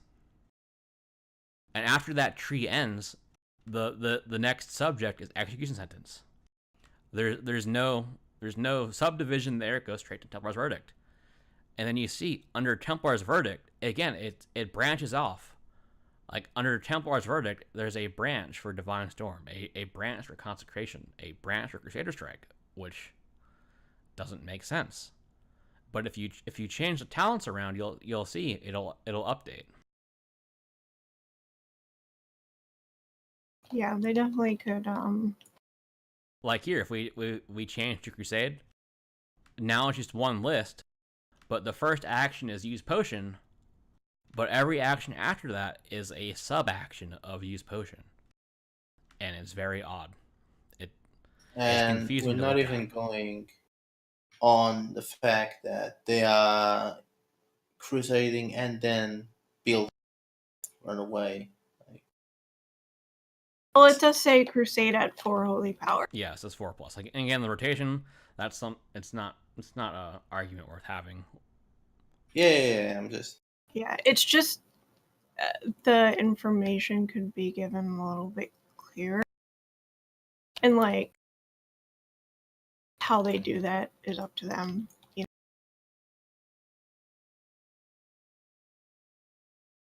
Yeah, so you can see you can change it around, but just for whatever reason, when you use that initial build, minus these errors that are happening. It just seems to, generate and, pop in a little weirdly. It's like I just don't understand why it does this. Because if we look at their post, it's like here's the action, and if it branches off like this, there's a reason it's branching off. And on the right, there's no reason here that it branches off like that. It should just be a straight line down. So it's visually it's just very confusing to me. Yeah, this seems like another. That's like a work in progress. Doesn't seem quite finished, maybe.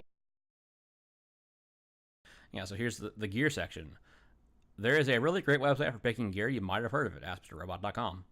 On a more serious note, if the rotation in this guide looks good to you, then our gear optimizer will pick the right gear for you. The two are programmatically linked. You don't need to worry about any human contamination. The rotation in this guide is rendered directly from the simulator. The gear rankings are created with the simulator. Proprietary algorithms find an answer customized to you insanely fast.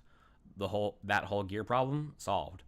Some of you might be wondering why we aren't telling you to sim yourself, like you see in most other guides.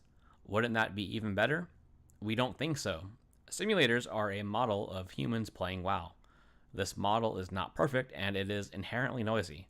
Our gear optimizer takes all that data and filters out the noise. If you want to read more about this, you can check our blog.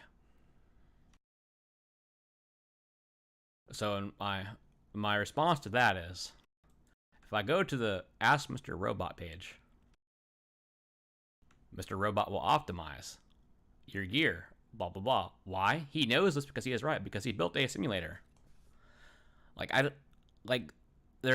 guess they're trying to be pedantic and say that the optimizer, or the optimized part of the site, has nothing to do with their simulator, that they're two separate entities. But I don't understand it. It's a simulator. It's what it does. It simulates gear.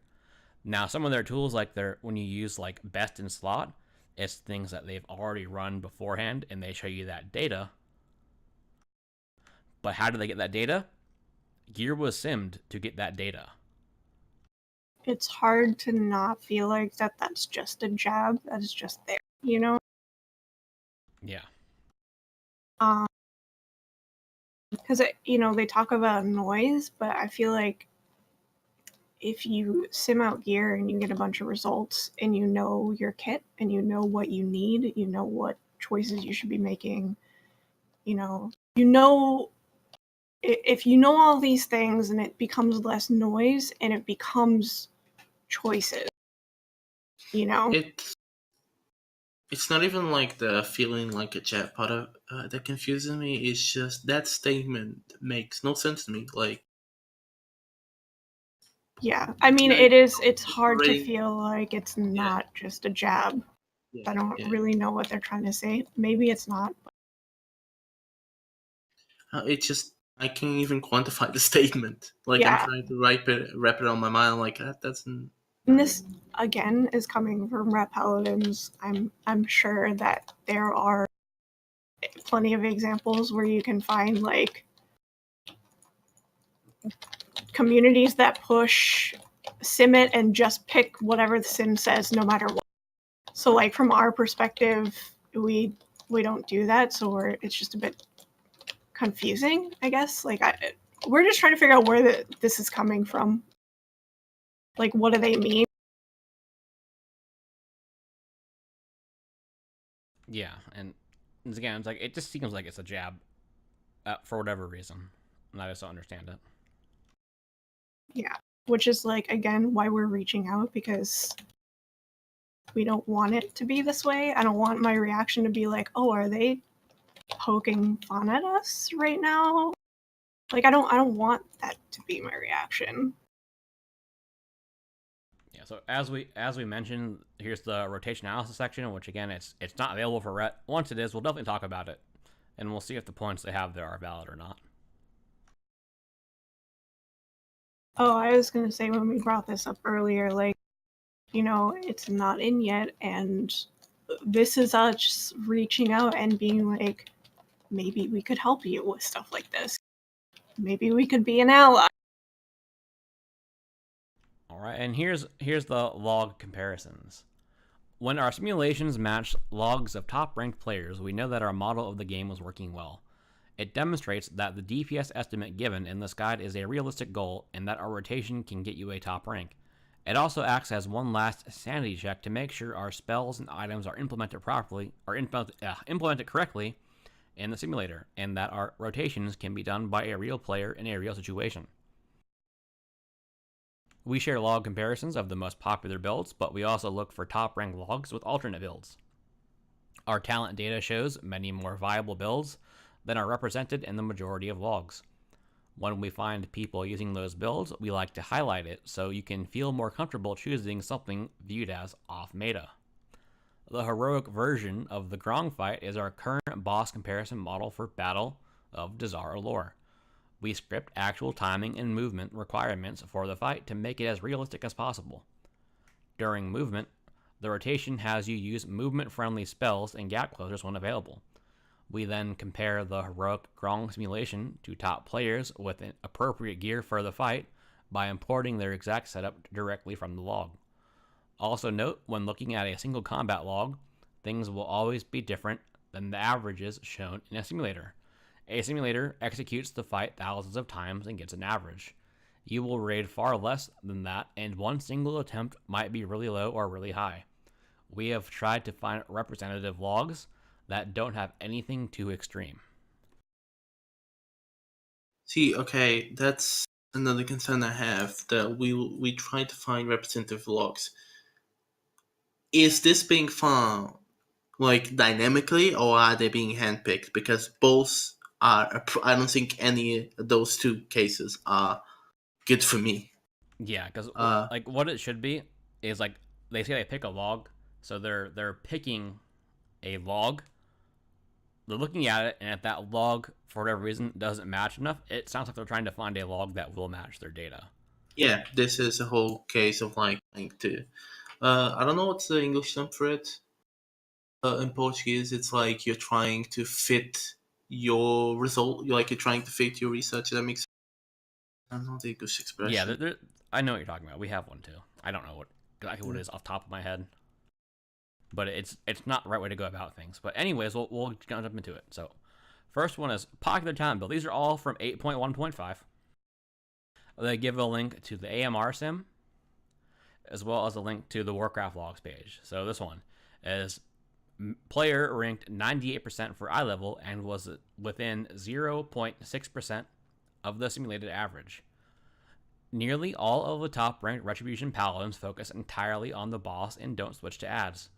We have a version of the Grong simulation script that accounts for this. Grong, no ads, if you want to use it.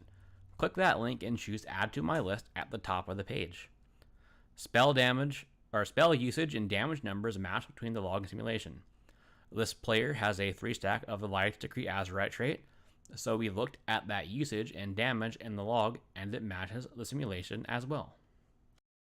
Now, based on that statement, I do wonder, like, did we find out when this log was taken? This log was like from like March 13th or 14th, but we're about to jump into that part. Was just wondering. So first thing, I'm just going to close some of these tabs I have open. This is the AMR sim for this character. It was at 21,948 DPS. Here's the log of Grong. Here's the player. They did 21,836.3 DPS.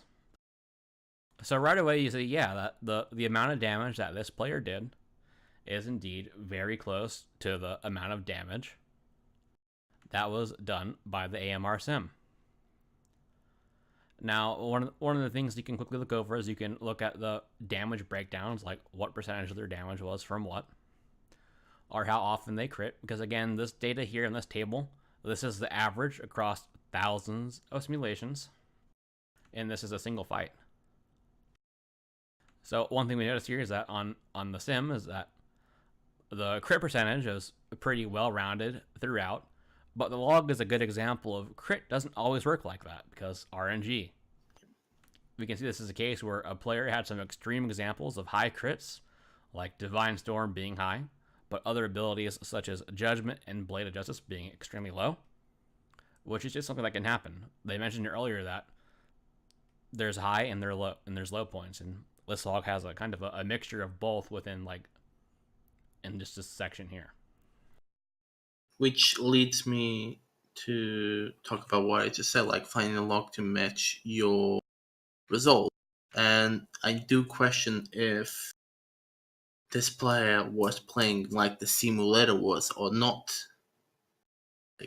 Because if it wasn't, it's literally just a case of finding something that looks close to your DPS result and presenting that, and that's concerning to me. Yeah, and here's where I'm going to break this down because I have way too much time on my hands. So, the first thing we're going to focus on here is that the Shield of Vengeance, they used it twice, and it did 71,000 damage. And just for a quick sanity check, we'll go to WoW Analyzer.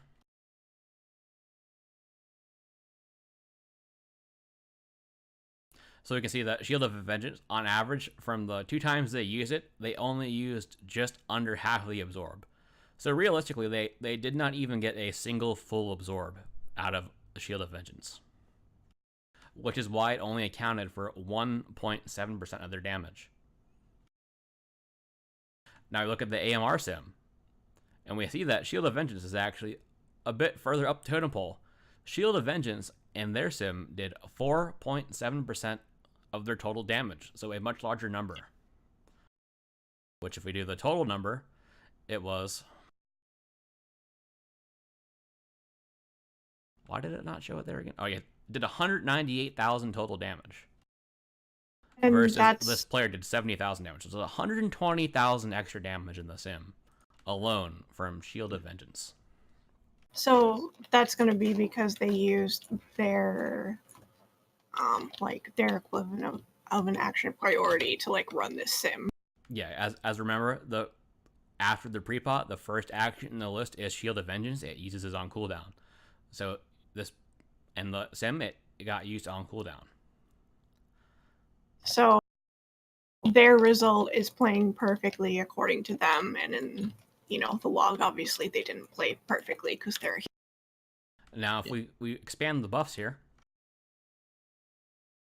we can see that they simmed with a full set of buffs. They simmed with Power Word Fortitude.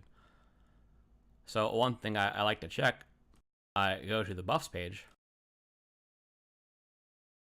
scroll down to raid buffs. They used a War Scroll of Fortitude, which is only 7%. So they did not have a priest in the raid to give them the stamina buff. And because Shield of Vengeance is based off maximum health, the AMR sim is getting extra damage because they have 3% more stamina versus the actual player who only had a War Scroll. So there's a difference there. And if we go a step further than that, did I close one too many pages? I did.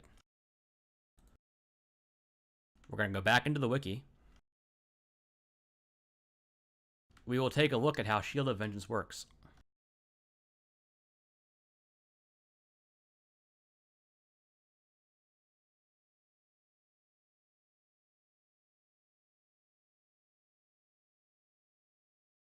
Shield of Vengeance is 0.3 or 30% of your total max health. And obviously, anything that increases your total max health, such as stamina. One thing that's missing here right away is versatility. Versatility does affect Shield of Vengeance. So, as Mr. Robot is not properly accounting for versatility having an effect on this damage.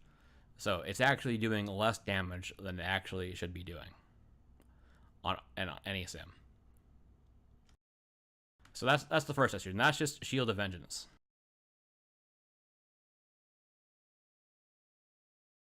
Now, we can do the same thing for other abilities, such as Blade of Justice and Crusader Strike. We can go and look at those abilities and see what's going on. So Crusader Strike here has cooldown, modified by Fires of Justice, and haste, 2 charges. It does the base multiplier times ability damage, and the total damage multiplier, and armor reduction because it's physical. That's all fair. It does it gives 1 holy power. And they give you a nice little list here of affected by spells. And what we see here is affected by spells. Ancestral Call, crit, fair. Haste, that's fair. Mastery. As we know, as paladins, is our Mastery Hand of Light increases our holy damage. And Crusader Strike is a physical spell. It does not do holy damage. So it should not be buffed by Mastery. And if we go down this list here, again, Avengers Might, Mastery. Champions of Azeroth, Mastery, Mastery, Mastery, Mastery, Mastery. Now, it lists all of these external sources of Mastery, but it doesn't list our Mastery directly. So this is already odd. So it seems like it's implied that Mastery is buffing this. Now, this but is again, we don't really know, by looking at this. Yeah. And the same thing, that was Crusader Strike. If we go to Blade of Justice, it's the same case. What we're seeing here, that critical strike, haste, yeah, Mastery. Mastery, Mastery, Mastery. Now, if we go to a spell that actually should be buffed by Mastery, such as Judgment, we can see here that it's set to Holy, so it does holy damage. They have this set here. We can see it. It doesn't list, Avengers Might, which does Mastery. But if we scroll down, it does list our Mastery Hand of Light. So it at least includes this Mastery. And the question is it only doing the base Mastery? Is it not accounting for those external sources of Mastery, such as Avengers Might? It's just very odd. If you go to look at the data, it's just confusing. And it's just something we can't look at because the simulator isn't open source, which is kind of a big deal when you're looking at stuff specifically like that. Yeah, from our angle of trying to figure out where things are not working like they should, it makes it. But if we go to Templar's Verdict, for example, Templar's Verdict is also a holy spell, does holy damage, so it's buffed by Mastery, and it lists it here. It'll list Avengers Might, Mastery. So it's clearly letting you know that Avengers Might, Mastery will affect the damage in Templar's Verdict. And Templar's Verdict does also include the base mastery of Mastery Hand of Light. So this page, this is very clear. I would expect to see these same results on Judgment, but obviously Judgment would also benefit from Haste because of the cooldown. But I would expect to be listed like that. It would show base mastery, and it would show external sources of mastery, and it does not. And that happens on both, like I said, Blade of Justice and Crusader Strike.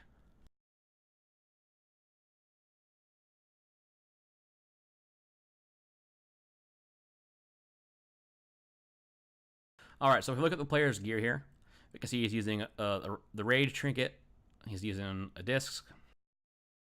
One thing that we can see is he's using the Loa Exultance Shroud, and he's also using a Seal of the Zandalari Empire. Now, when you mouse over the gear, it does show that Gift of the Loa is active in this location when you mouse over it. But when you go to run a sim for yourself, or look at the settings in the sim, there's no indicator to turn that bonus on or off. Which would be like a cool feature. Like, for example, like if we go to this.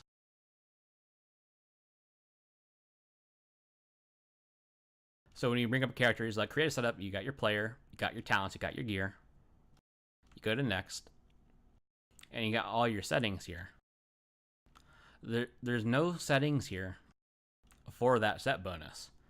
Now, if you're, like, let's say you don't only raid, let's say you also do Mythic Plus, that set bonus won't always be active. It'll be active inside King's Rest, it'll be active inside a Tal Dazar, but it won't be active inside other dungeons that do not fall within that Zuldazar zone.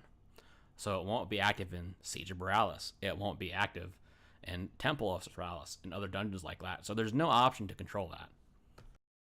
And if you don't expand and look at the gear and mouse over it, you just don't know that's working at all. So there's no indication that that's actually working unless you mouse over the gear in this list.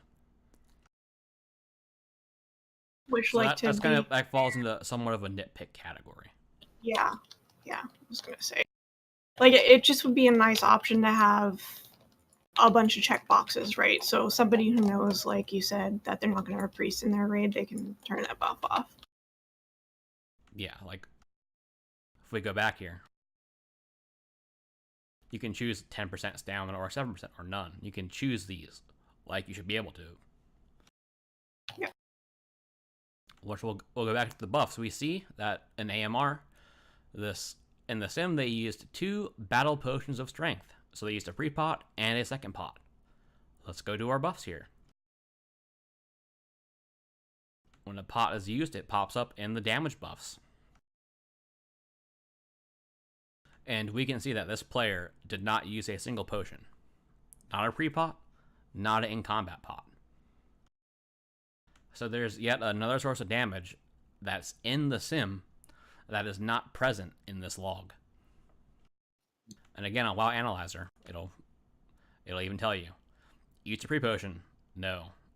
Used a secondary potion? No. And as you can see here as well, it says food used? No. If we go to the sim, we can see here that AMR also used a food buff. They used the 100 strength food. So that was another buff source to increase damage that the player was not using.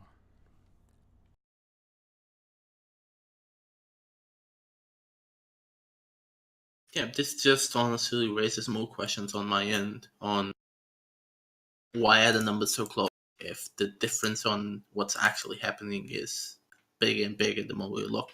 Yeah, so we'll check here also. I'm sorry. No, go on. Yeah, so we also have Chaos Brand and Mystic Touch. So this is from Demon Hunters, and this is from Monks. So we'll check the debuffs. Check debuffs. Go to Debuffs tab. You go to Enemies. You probably want to choose Grong, because that's your main focus. You'll see the Chaos Brand. Chaos Brand is there. Now, Mystic Touch. If we look here, there is no Mystic Touch. So to check that, we go to Damage Done. We'll go back to Friendlies. Quick look, no Monk. Healing. quick look, they do not have a monk. So there's no monk in this group, so they can't possibly benefit from that debuff. So this should not have been there at all. So again, it's another source of a damage increase that was not available to the player, or the player did not take advantage of. Which, like, you know, that's going to happen in Simcraft too if you leave all these options on. It's not the point we're trying to make, I guess. So here, they used Crusade twice. One of the trinkets was a Rage. They used Rage 3 times, which means that they weren't lining up with Crusade, which I'm not going to argue about that. That's fine if you use it that way. But the way the player used it, if you look at his log... Oops. Let's go back and pick them first. We can see that the player only used it with Crusade. So he only had 2 uses of the trinket, not 3 uses like in the sim. So just another little bit of an off there. So again, this player did use Light's Decree, so they had a large number of damage from Light's Decree. So I decided to go take a look at Light's Decree in their sim, which is under Azurite Powers, Respect.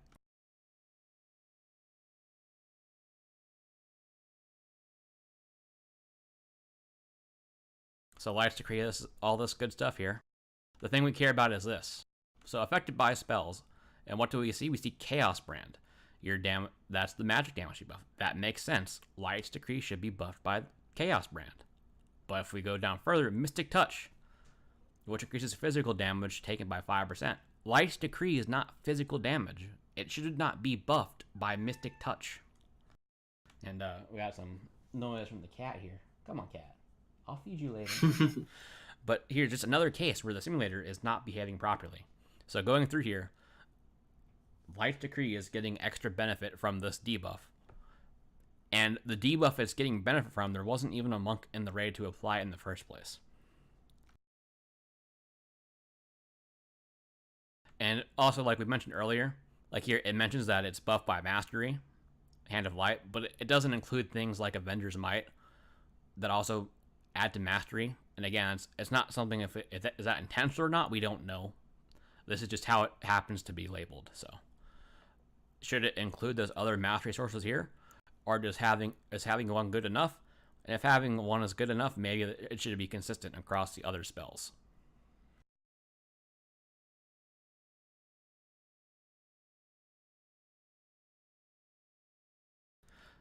And if I wanted to go even further, like what they're doing here is like they're trying to use the sim as a tool to improve your performance, which that only makes sense to a certain extent. It makes sense in the extent that you can be using the optimal gear for your character, but that's not what they're doing here. They're just comparing the results of a sim to a sim, or to a real log.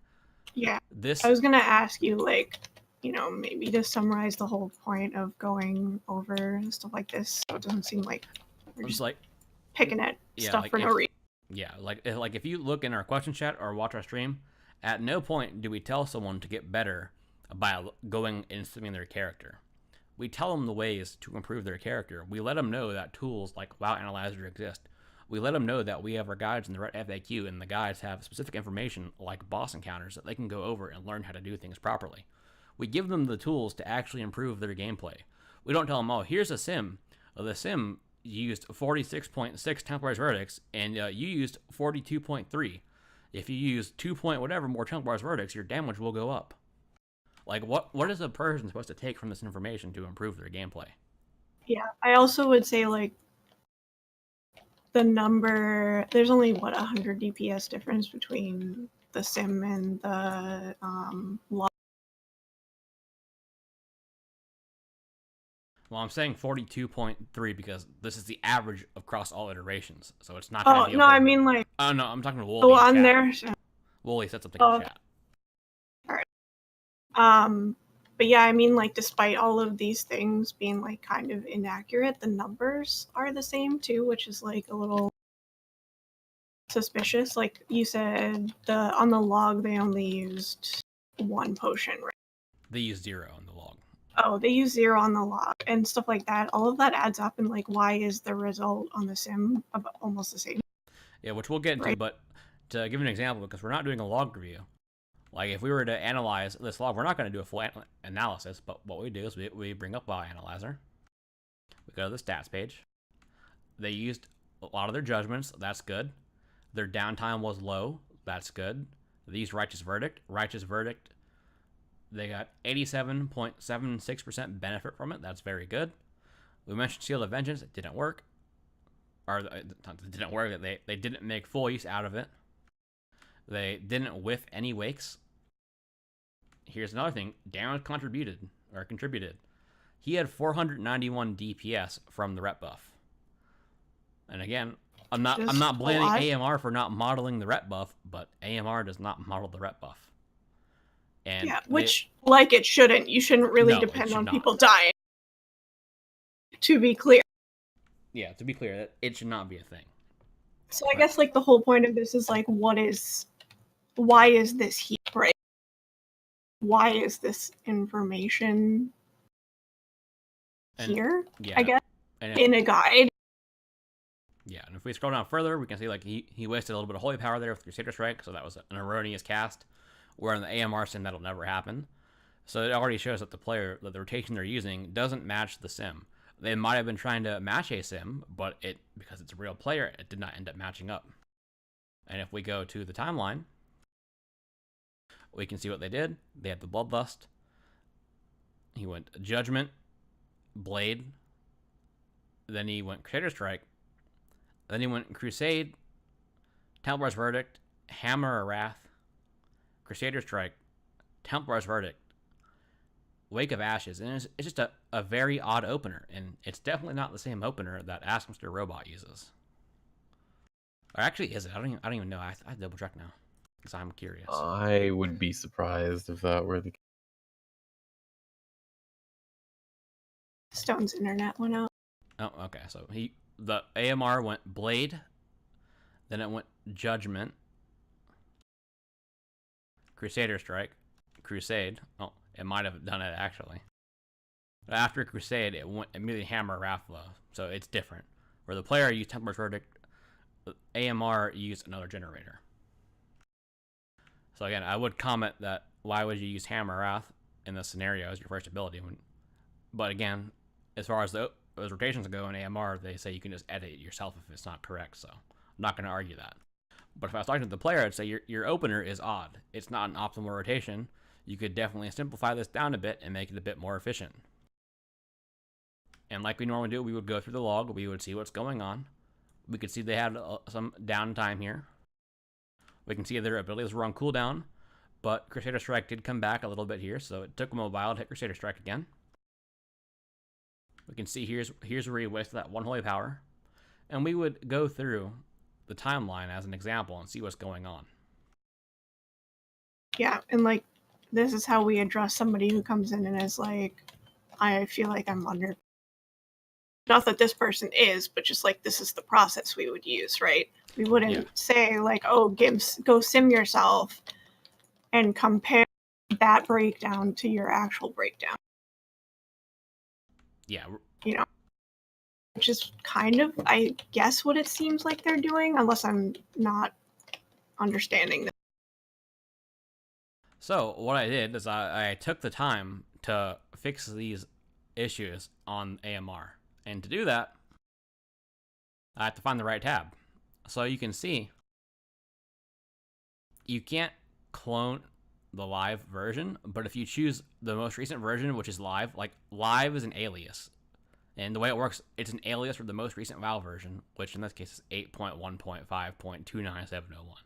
So you would choose that version, and you would choose clone, and that would let you copy a simulator to make changes. Now, I did that already, so if we go to test here, and we can see here, I overwrote the school from physical to holy to make sure that Light's Decree is no longer benefiting from Mystic Touch. And if we scroll down here, we can see that Mystic Touch is now gone. If we go to other spells, such as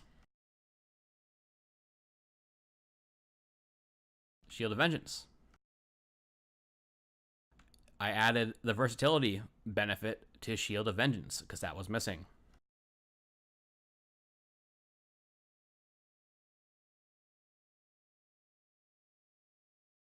Now, there's like what I can't change, like how I mentioned, like on Judgment, for example, where it doesn't show like mastery.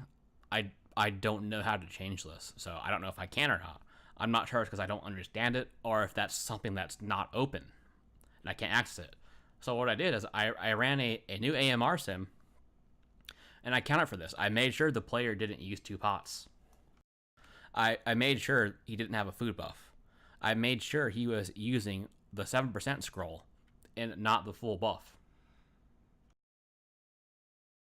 And when we do that, AMR sim is this. It dropped down to 20,019 DPS. And if we remember originally, the original AMR sim was 21,948. So nearly a 2,000 DPS discrepancy once we fix a couple of the errors, and we also correct other things, such as here. See, there's no potion used. We changed the war scroll. Oh, I accidentally left Monk and removed the physical damage debuff. Well, we can fix that. It's very easy. How do we fix that? We'll go back. We'll sim it. I saved the setup, so I'll just copy it here. See, I left the Monk one accidentally, so we'll switch that. We'll put on the magic debuff like it should have been. Didn't use food. Potion, he did not use a potion, so let me change that really quick. Now it was the Grong no ads. I made a custom rotation, which I changed a few things in, which this is just to make it use Shield of Vengeance only one time instead of using it multiple times. So that's why it's different. I didn't change the rotation in any other way. I just modified how much it used Shield of Vengeance or a potion. This is all the same. The version's already set to test, which is my test version, so you can change that. And we'll simulate that.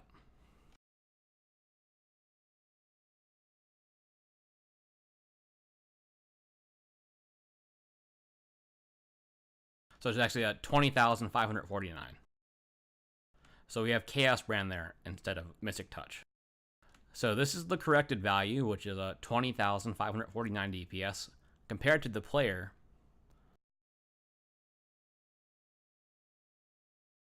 who did 21,836 DPS. And you fixed all of the things that you could, and then made the like usages of Shield of Vengeance and like potions and stuff like the same here. as.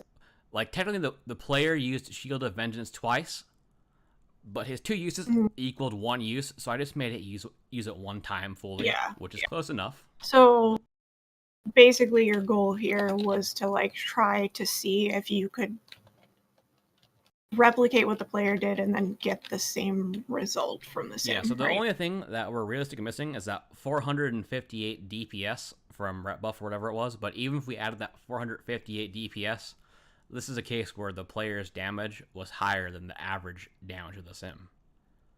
Which is like, then the question is, what is happening? Because it's supposed to be modeling the fight.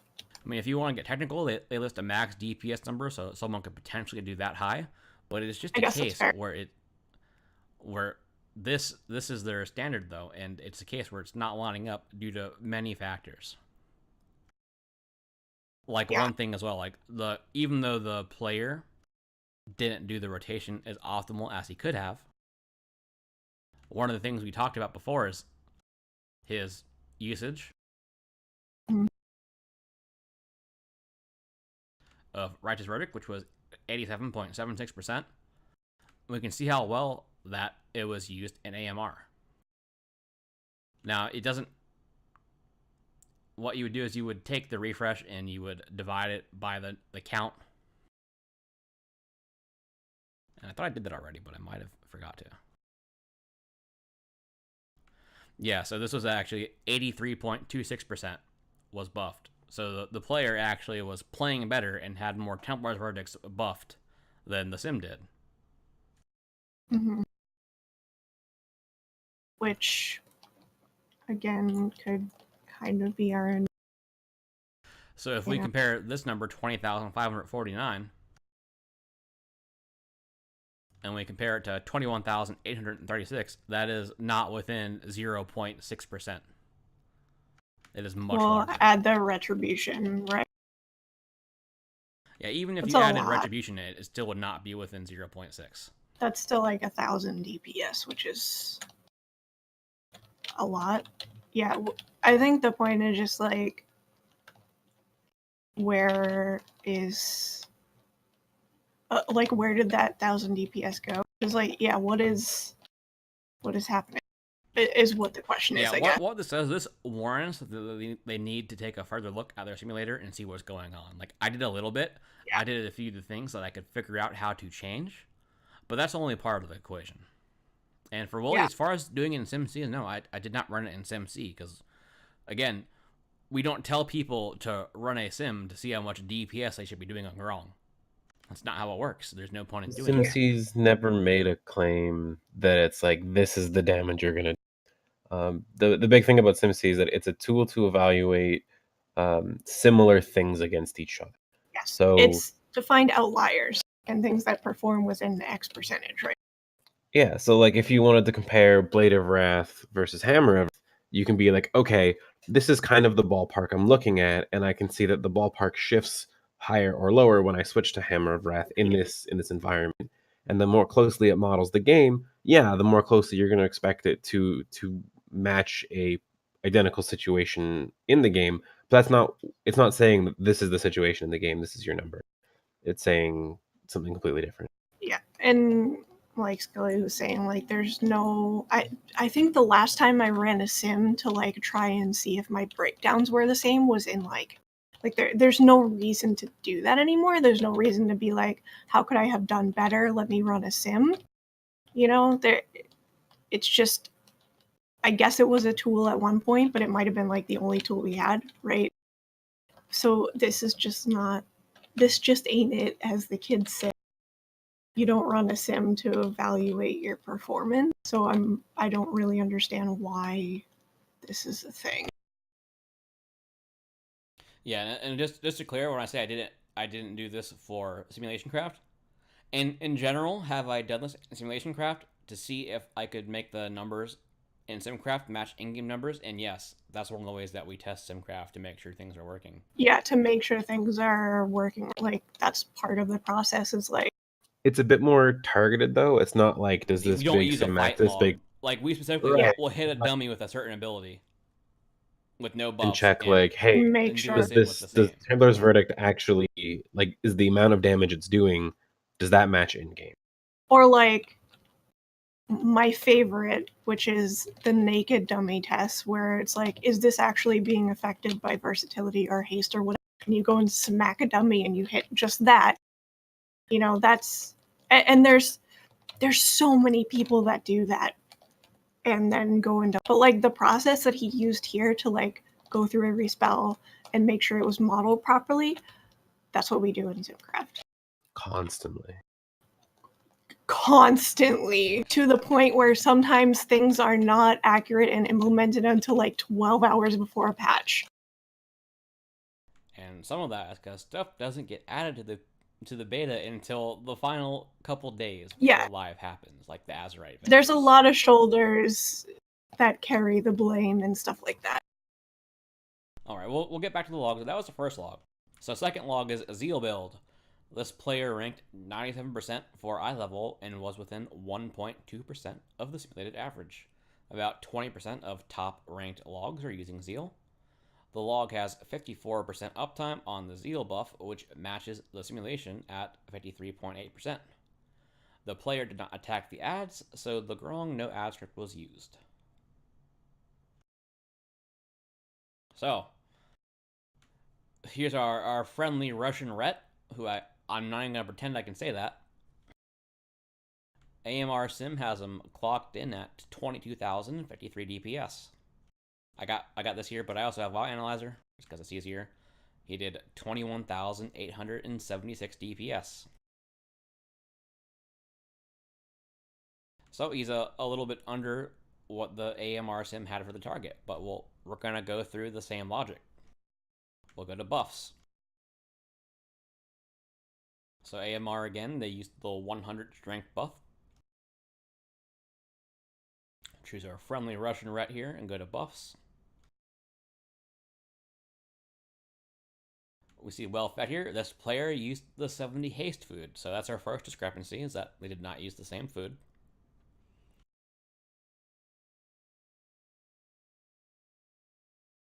One thing we can see here is that this player only used one potion, a pre-pot. Or either only used a pre-pot or his first pot was used in combat because a horrible boomkin pulled early. It's always the moonkin. If we check here in the AMR sim, that they used 2 potions, so it got an extra potion use.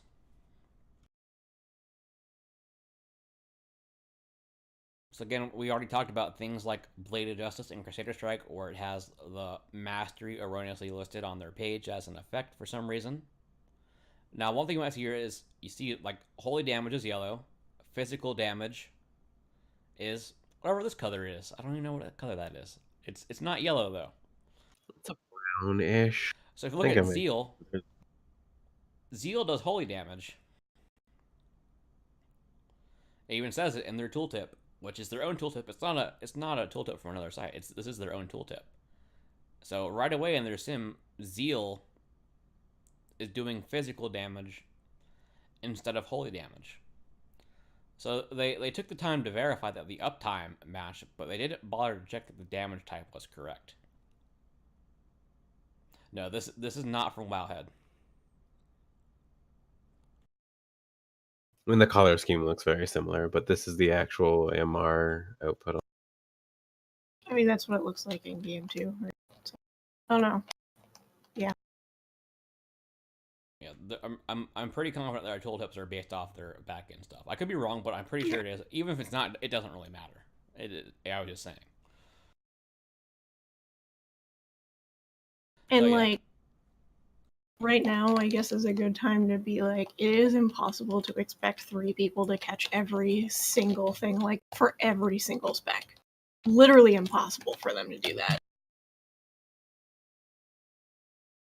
You know, like, stuff like this is going to fall through the cracks. That's just how it is. There's too many little nitpicky things like that. Yeah, so again, like a player who had the full list of permanent buffs there. As far the only discrepancy was that the food didn't match. We have Chaos branded Mystic Touch there, so we'll go check the debuffs.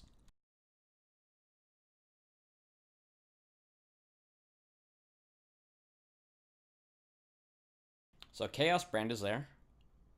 And at first it looks like Mystic Touch isn't there, but it actually is. It just didn't get applied until much later in the fight, so it was only active for 78% of the fight. They have 2 monks in this log, but both monks are healers, and they never bothered to attack the boss for some reason. So they were missing Mystic Touch for the first part of the fight. So there's a minor discrepancy from that.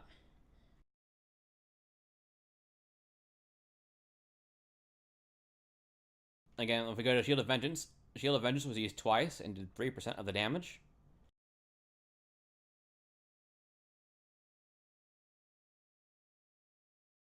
This player only used it 1 time for 1.19%. And if we check on WoW Analyzer, from that 1 use, he only got 69% benefit. He didn't fully absorb the shield.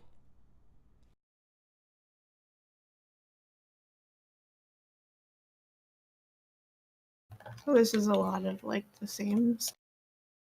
Yeah, and if we also, again from the buffs, he's also using a Rage Trinket, which we can see he used twice, and he used it with Crusade. And same with the other sim, the way that AMR uses the trinket in the sim, it ended up being used 3 times, so it wasn't the same usage. Because again, this is a computer, not a person. Yeah, so again, I did the same thing. In my test version, I changed a few things. What I did is there's probably some way to simulate Mystic Touch not happening until later. But what I did is I just reduced the value of the Mystic Touch debuff to make my life easier. And technically, I did lie a little bit earlier. I did modify the rotation slightly. I did specify to have it use the Rage trinket the way that the players were using it, which was when they had their buff active. So that was one change I did make just so that models correctly. And you can see I added the only use once to Shield of Vengeance. So it was 22,053 DPS. Also, one thing, this player also had some Ret buff benefit. And in this case, he had 314 damage from Ret buff. Again, I'm not going to knock him for Ret buff, but it's definitely a factor that adds to the DPS number. And if they're saying something is within X%, they have to account for this. Yeah. Or make it clear that that is a factor, even if it's not accounted for. But they did not. Yeah, which is... They could just add a thing that says, like, we don't account for stuff like that because you shouldn't, for obvious reasons, right? Yeah. But again, like, doing all of this was just to see, like, basically beat the simulator into figuring out, like, what other things were happening that might yield an inaccurate result. So, like, trying to take out all of the human variables. Yeah, so again, here's the correct result. It was 21,658. Originally, it was 22,053. So again, 21,658 versus 21,876. It's a lot closer, but again, there's that 300 DPS that was in from here. All right, so that was the second log. We'll move on to the third log here, which I guess I'll go back to the guide page first. So third log, Inquisition build, 815. Player ranked 98% for item level, was within 2% of the simulated average. The player attacked one of the ads, but we still used the Grongno ad script in this since it is close, and I agree with that. The player didn't have to move to the ads spawned on them, so I'm not going to knock them for this. I think this is appropriate. Alright, so they did their AMR sim. Their AMR sim was 22,182. Player did 21,695. So again, we went through the same motions. Choose them in the log. And like, just to jump in real quick, like, we're not trying to say, like, look how terrible this is. It's completely inaccurate, even though, I mean, you can see that there's some places where it doesn't line up well. But like, it's just, we can't look under. We don't know what's going on under the hood here. And so it's really hard to, follow up on that sort of Yeah, stuff. I think it's more just like us trying to show you this is how we have come to this conclusion. Yeah, this right? like we tried. What we're trying to say here is that when we say we don't recommend AMR, it's not a circle jerk. These are the reasons. These are real things that are happening that cause us not to recommend the tool. But we're gonna get more into that. Yeah. Don't worry. We're gonna wrap up this last log. So again, same thing. Shield of Vengeance only used one time. Check while analyzer. He only used one time, but he fully used it, so that's good. This is not saying we think that they should model people only using it one time as much as people. No, but when they're saying people need to be better at it, right? Yeah, but in this case again, because they're saying it's this close to the real. Yes, log. yeah. It's that's where the issue is. Yeah. So 3.1%. Also, this person, they're using Grongs. So also using Grongs, did 3.6% of their damage there. It was used twice. If we look at Grongs here, it was actually only 1.45 because the player only used their Grongs one time.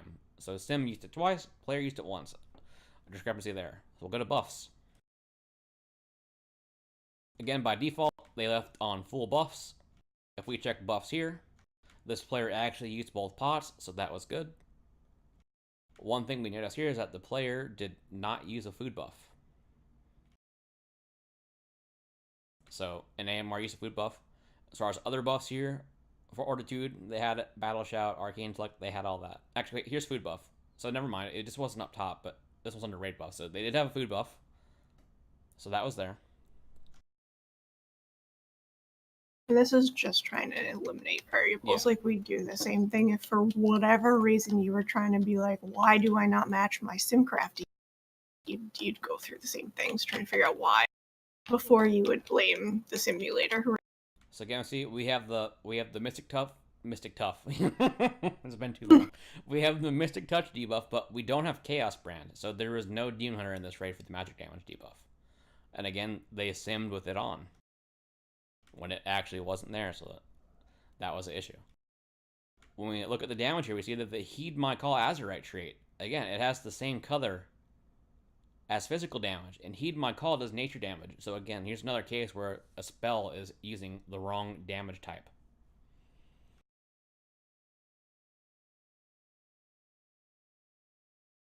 And also, if we go into the simulator, if I can find it, and switch back to the live version, because one of their trinkets was the syringe from Vectus, we can check that here. How does that work? Go to spell, or not spells. Go to items. You scroll down. You find the syringe. Let's check the syringe. We know that the syringe does shadow damage. How does syringe interact? Magic damage, shadow damage, that makes sense. But again, here's another case. Mystic Touch. Mystic Touch is benefiting the dot. Which even though the dot is a very insignificant amount of damage, it's there, it's being buffed. And that's just like as far as we can tell. So, because I don't know, at this point I'm just like, it happens so frequently that things are being buffed by the wrong thing, not being buffed by things, that I'm just like, are these pages accurate still? Yeah, so if we expand Heed My Call, which was supposed to do nature damage, which it's doing physical, so it's getting buffed from Mystic Touch when it should be being buffed by Chaos Brand. Well, if you say, well, that doesn't matter, it's 5% is 5%, which is true, but in this log, they did not have a Demon Hunter for a 5% buff, so there would be no buff to it at all, is our point. And 5% isn't nothing. Like, 5% is an appreciable amount of damage, right? So if you think you're doing, 25k, 5% of that is, quick math gives you still over 1,000 DPS. Yeah, it adds up in the end. It definitely does. So what I did, on my test version, I overrode it to nature, because it should be doing nature damage. If you scroll down, now it says Chaos Brand instead of Mystic Touch. And I did the same thing on Syringe.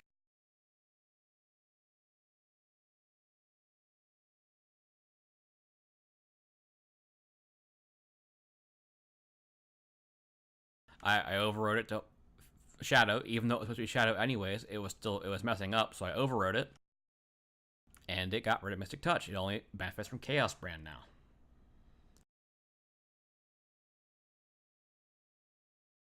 So, I figure out which tab I need to go to.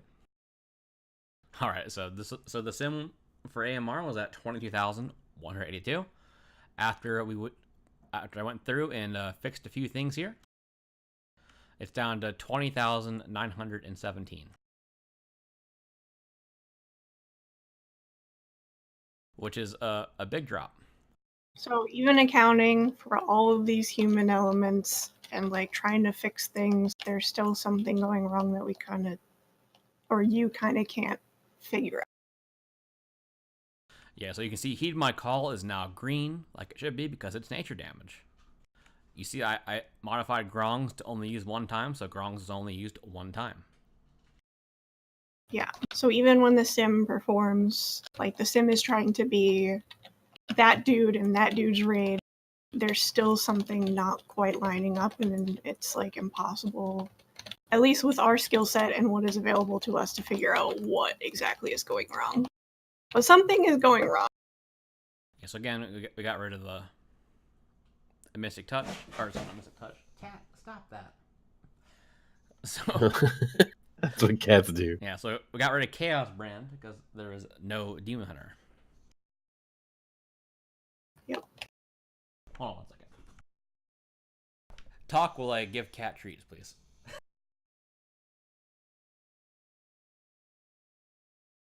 I don't know if there's much left to be said. We've been talking about this for like an hour. Yeah, it should be pretty clear. Like Siwa was mentioning,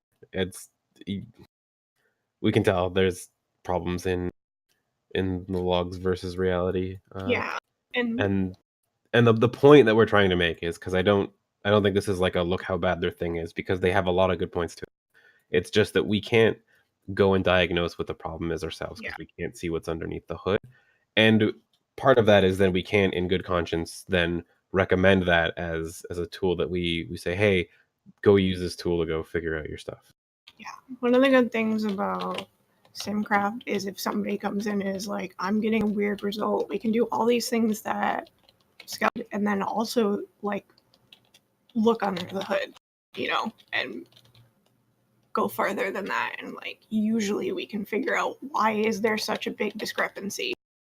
Why is something not being modeled right or whatever? But this, like, basically we just hit a dead end.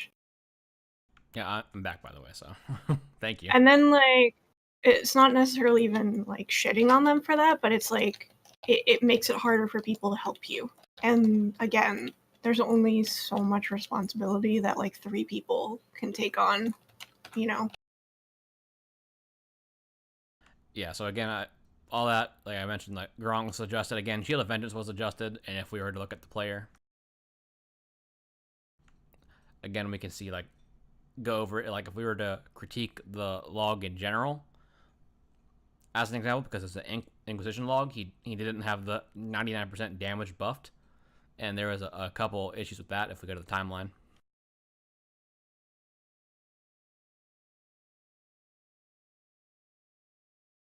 Here, so when it's dropping off, when instead of that Templar's Verdict, he could have used Inquisition to have it up sooner. So it actually fell off this line.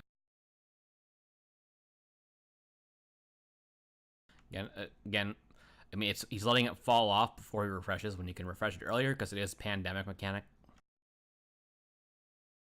Here's one where he didn't check the time and he had to refresh and waste a global inside wings. Now, AMR actually double checks that. It won't use Inquisition inside wings. So, again, like, even though the numbers match the logs, the sim matches the logs, the player is not playing like the sim. The player is making mistakes that are not present in the sim, as well as other things. And who knows in the first place, are they even basing their performance? Is this player's rotation? Did they learn the rotation from AMR, or did they learn it from another source that's different? See, like, wasting Holy Power, one was wasted, but Blade was available, so you could have used Blade instead. There would have been of no waste. Like, again, just general things we go for. We go over the log.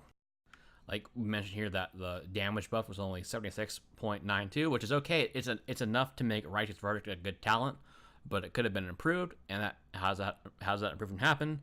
By doing a proper rotation.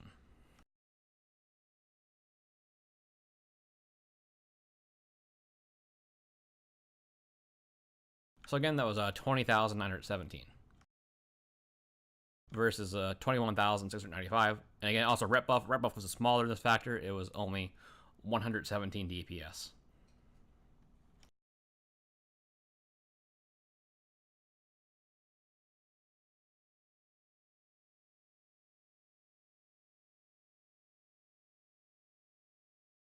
All right, so as far as going over the logs, those are the 3 logs that we wanted to go over.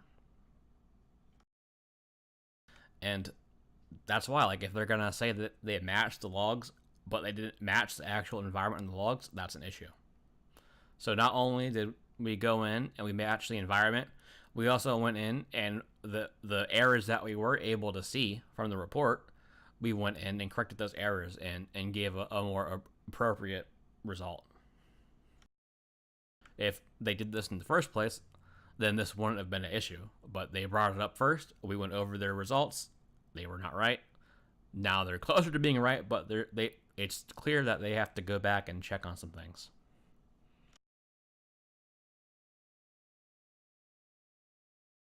Yeah. And I don't know, where do we go from here? Well, I guess what we're gonna do, like we were mentioning some of the AMR bugs, and we'll go over the list of AMR bugs that I've been keeping. Because again, I have way too much time on my hand. I have a list of bugs here that I started shortly after Battle of Desara Lore came out, from things I could see. Now, over time, they have fixed some of these bugs, so you will see some of them are crossed off, but I want to go over some of the things that existed that were issues inside AMR. Can I Which ask, like, We can go quick through this too, Yeah, just we're because not- there's a lot some of other it's the things same. we're that not I. gonna go through everything, but like, how do you know maybe, or can you estimate like how many hours have you spent doing too much. this? My point being, asking the current staff that they have to spend this much time on every spec, it's literally impossible, which again is why we're trying to reach out for them. They have taken on basically an impossible task. So this is also one of the points that they themselves make. How there's only so many of them, and there's so many people that would have to work on SimC to make it work. And we're like, and from our response is yes, there are a lot of people that work on SimC, and that's part of what makes SimC so good, is that you have an essentially unlimited number of eyes looking at every piece of that engine. Yeah, because if you come in and you say, I found this bug, here's what I did to find it, I just don't know how to fix it, there's dozens of people around to try and fix that. So like, we're trying to say, like, let us help you with stuff like this. Yeah, so we're gonna get into more of that, but to go over the bugs quickly here, like first it was a little block of Light's Decree. At one point, Light's Decree wasn't benefiting from Execution Sentence. That they fixed that at some point. So the things we mentioned, like Light's Decree was benefiting from physical damage for some reason. We mentioned here, like Light's Decree, the page, it wasn't showing other mastery sources, and a lot of the bugs are like this. They're not showing correct sources.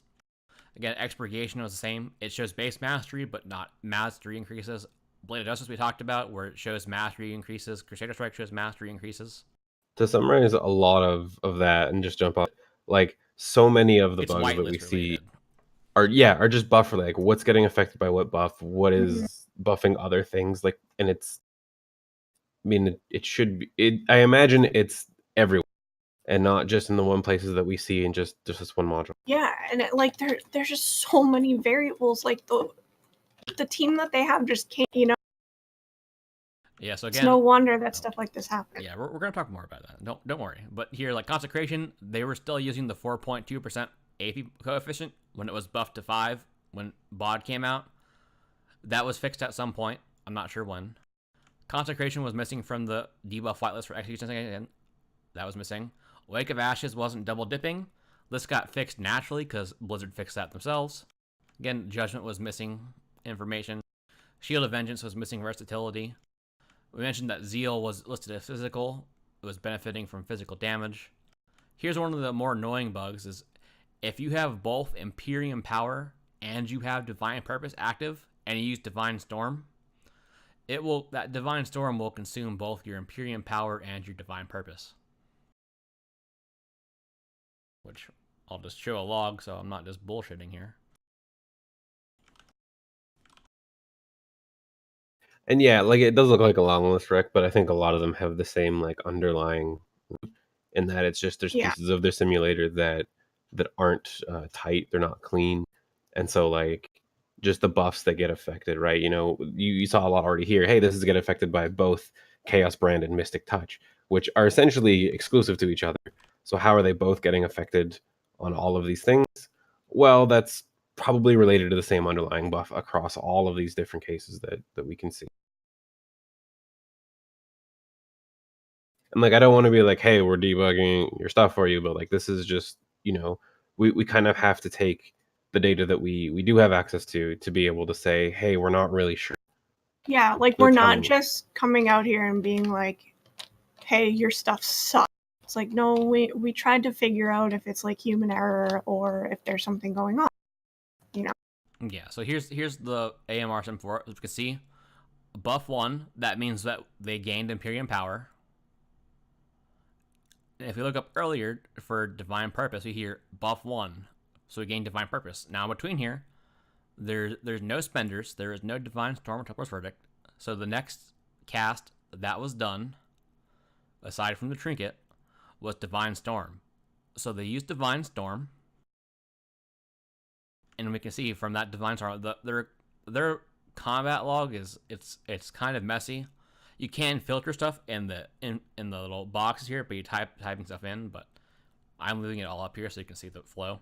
So they used Divine Storm, and you can see they lost both Divine Purpose and Empyrean Power. So that single Divine Storm did consume both. And as far as if it actually properly did both damage benefit sources, I don't know. I didn't take time to figure that out. I'm just pointing out this is a issue here. So again, a lot of these crossed off are, here's another one, is Divine Purpose does not proc off itself in the sim. When they fixed that bug in 8.1, that wasn't fixed until somewhat recently. And all the things that are marked off here, these existed in January, February, and the beginning of March. So it wasn't until sometime in March that these got fixed. I'm not sure exactly when, but middle of March is when I last checked until now, when I noticed a lot of these bugs were actually fixed. And the most common source here is a bug like this. Like this Azurite power is benefiting from the Inquisition damage multiplier. Inquisition. So pretty much their Inquisition whitelist was not fixed properly. And it was buffing pretty much everything. So I went through every item on their sim, and a majority of all these things that are crossed off were things that were being buffed by Inquisition. So that's the majority of the bulk there. But there still remain some things like Thunderous Blast is getting physical damage when it's nature damage. The Pyrosol is benefiting from physical damage when I believe that one's a fire damage. Heed My Call we mentioned already is nature, but it's benefiting from physical. There's a lot of things where the damage type is not properly marked. Are on some racials like Arcane Pulse or Touch of the Grave, it shows as being buffed by different mastery sources, which again, those would not be buffed by mastery. Yeah, I mean, I think at this point, like, even if they watch this, they're gonna get the point. Like, you were pretty thorough here, and you know, we're not just out here trying to be like, fuck you, your stuff sucks. It's just like, here are all of the things that you can fix to make it better. Yeah, here's an example. Like, one thing I checked on their best in slot, what they recommended as AMR. I check on it from time to time, but here's like an early example of what they were recommending as a setup. Now, one thing you don't see listed here, at one point, Light's Decree and AMR, it was physical damage too, and it was not benefited by mastery, so it used to be even more bugged. And when that was the case, oh, I zoomed in a lot. So what we can see here is that their recommended best in slot was Avengers Might, Treacherous Covenant, Indomitable Justice, Treacherous Covenant, and Avengers Might, Treacherous Covenant. So it wasn't using Empyrean Power because Empyrean Power wasn't being used for a reason. It wasn't recommending Light's Decree because it thought Light's Decree was bad because it wasn't working properly because it wasn't being buffed by mastery. So it was giving them weird recommendations. Mm-hmm. So again, this is like not just us running a gear thing and being like, LOL, your shit sucks because it's recommending the bad stuff. It's us being like, all right, let's look at why this is happening because they could probably fix it and yield a more accurate result, which is good for everyone.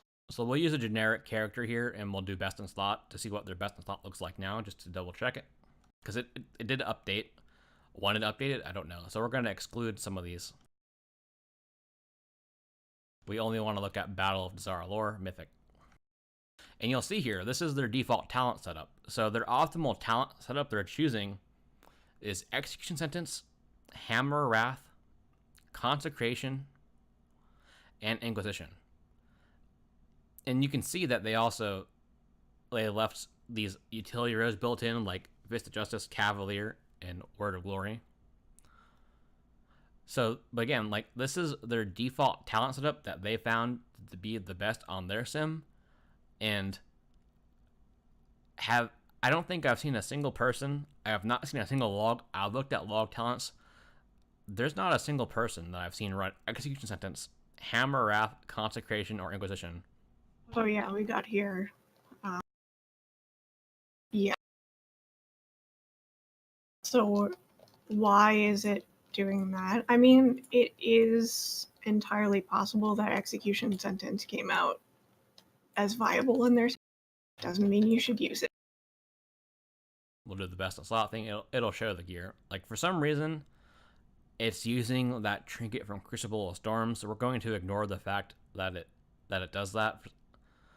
I have to choose a different character, so it's recommending that not would be changed to Rampaging, but we'll check that.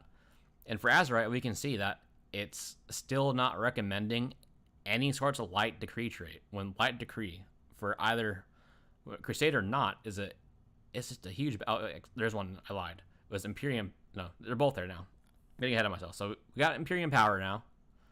We got Light Decree now. Those were both previously not there. But we can see some weird choices like Double Indomitable Justice is being recommended. Which, again, this is a trait that's not very good overall. There's some very specific use cases for it. If you wanted to argue that it's important for execute damage, but this is just a general sim. This isn't a specific sim. This is their general overall. This is what you should aim for best in slot if this was your gear. Now, And like, did you look into the usage for that at all? I'm assuming you hit a wall where you couldn't investigate for to look into what? Domino Justice. Just trying to figure out like why. I have no. wants that. I don't know. I was just curious if you look.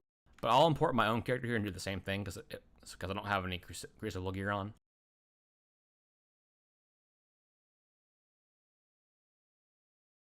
Oh, I logged out in Holy, of course. Of course. That means we're going to use Rep's character. I was gonna say. Here we go. So again, we're using a standard setup here. We'll leave it on Zeal, it doesn't matter. Always leave it on Zeal because I'm too lazy to change talents. Yeah. I mean, to be honest, it really doesn't matter until you get to the end of the back half of the instance anyways. Oh, I didn't... See, here's the case where I didn't exclude non-raid items, so it's actually recommending that she goes and makes the Engineering Azerite helmet. Do not want. I mean, it's entirely possible that Simcraft wants me to do that. It Doesn't mean I'm gonna do it. Nah. Simcraft would not recommend this. I mean, you're using the Helmet Tempered Jade, so you're using Avenger's Might and Relentless Inquisitor on it, and Gut Ripper, all very strong traits there. And the Relational Normalization Gizmo is not a very strong trait, and also Unstable Flames is an okay trait, but it's not as good as Gut Ripper. So, I mean, this piece has better traits overall, but it wants you to switch it. So for your shoulders, it wanted a different pair of shoulders, which I'm not gonna argue about that. Who knows if that's right or not? But Just here's what wants me to change the trait. Yeah, the thing I wanted to show is that the best in slot list, if you don't have a Grong's, it really wants you to use a Grong's Primal Rage trinket, which we know Grong's Primal Rage is not a very good trinket. We know even if it sims higher. Yeah, we know for a fact. Doesn't mean we know for a fact that from this raid that both the Janet trinket and the Rage from Mechatork both sim better than this trinket in any scenario. Well, okay, any scenario that isn't the fight lasts 4 seconds and you only use Grongs. Let's be clear here. So like what this Grongs is clearly being heavily overvalued for some reason, and I don't know why. And I have an idea why, and we're going to talk about that. So we've been going over some of the things that we have issues with that are technical reasons. These are the technical issues that we see in AMR that cause us not to want to recommend AMR. But on the flip side, when we think, like, should we reach out to AMR? Should we try to help them? When we think about that, we look at what AMR says and does on their own time. And like we mentioned, some of the things that they say and do, it rubs us the wrong way. And we're not sure, like, should we, like, is it worth us trying to reach out to trying to bridge the gap? obviously we have decided it might be worth it, or we wouldn't be doing this. Yeah, so we think it's But- a chance, but we're just gonna cover some of the things they've said and just wonder like why, like what benefit is there to either side to making statements like these? Yeah. And, Can we- and before we get too Go far into that, I really do want to say that if AMR is out there listening, or if people are going to talk about this, these are what's coming up is we don't feel it's a great way to communicate between people that you perceive as being in competition with you. Us as a community want to have everybody on the same page and everybody happy and friends and working together and happy-go-lucky. Yeah, but like this is more. We want better tools. We want everyone who loves this game, works in this game, to like be cool with it all. And these are our frustrations at having to respond to things that have been said on either side of the fence. Which, I also want to say, like, this is coming from the three of us. I'm not going to say for sure, like, at the end of this, they're going to be able to come in and just not get shit on. Obviously, like, anything that we say here that we think is unfair, they're also going to have examples of when that happened to them. There's been a whole lot of shit flinging going on, which is why we're doing this and trying to get it to stop. Yeah. But again, these are examples of why we kind of felt like we had to do it in this format instead of just like popping in casually. Yeah, so what we have here is pretty much just a number of screenshots of things they've said either in Discord or on their website.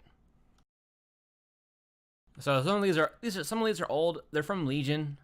It's just things that they say that were not true, and I don't see what the point of saying things are not true. In this case, Yellow 5, he was complaining that Holy Wrath doesn't seem to work in SimCraft. I know it's not the greatest time, but still, again, Holy Wrath was implemented in SimCraft before Legion went live. It was there and it worked. Just for whatever reason, it wasn't working for him. I'm not sure what he was doing, but Holy Wrath was in for the entirety of Legion. So that was a non-issue. And we went back and looked in the SimCraft Discord to like see if he brought this up and like if he was met with resistance. Right? Yeah, and he did bring this up. He asked about it in the SimCraft Discord, and our Max, who is our resident SimCraft person, he tested it and it worked fine for him. And he told Yellow how to use it, and Yellow was able to use it. He was just not doing it correctly. Which is very could happen. Like when you're like you see me using AMR and I'm jumping around because I'm not used to AMR. I don't know how it works. Where they don't really use SimCraft, so they're not familiar with its process. So there's also a familiarity factor. Yeah, but again, like at least I saw this and my reaction was like, oh, maybe he popped in, said something about it, and either got ignored or like somebody was like that. They asked in the Discord about some issues they saw. People responded to them. They found things that were issues. They found things that were not issues for whatever reason, and they were worked out. But like these aren't like private screenshots from like personal conversations. These are just public conversations in Discord. These aren't private. I'm not leaking. As far as I know, most of them you can also go and take a look for yourself in the Discords right now if you go and search for them. A lot of them you can. Some of them you can't because they were in a chat that was deleted. But yeah, I just mean most of them. Most of them, yeah. You can go and search in the SimC Discord or the AMR Discord or wherever some. Yeah, on some of these, I'm not gonna read the entirety of it because the stream is long. But in this one, he's saying that when he tries these SimC APLs, they bounce around all over the place depending on talents or items, and that to him that's a clear indication that people are coding the SimC APLs to take advantage of the SimC engine or the game mechanics. Which one, like if you change your items and you change your talents, you're gonna get different results. I'm not sure what volatility they're referring to. Not all talents and gear are the exact same.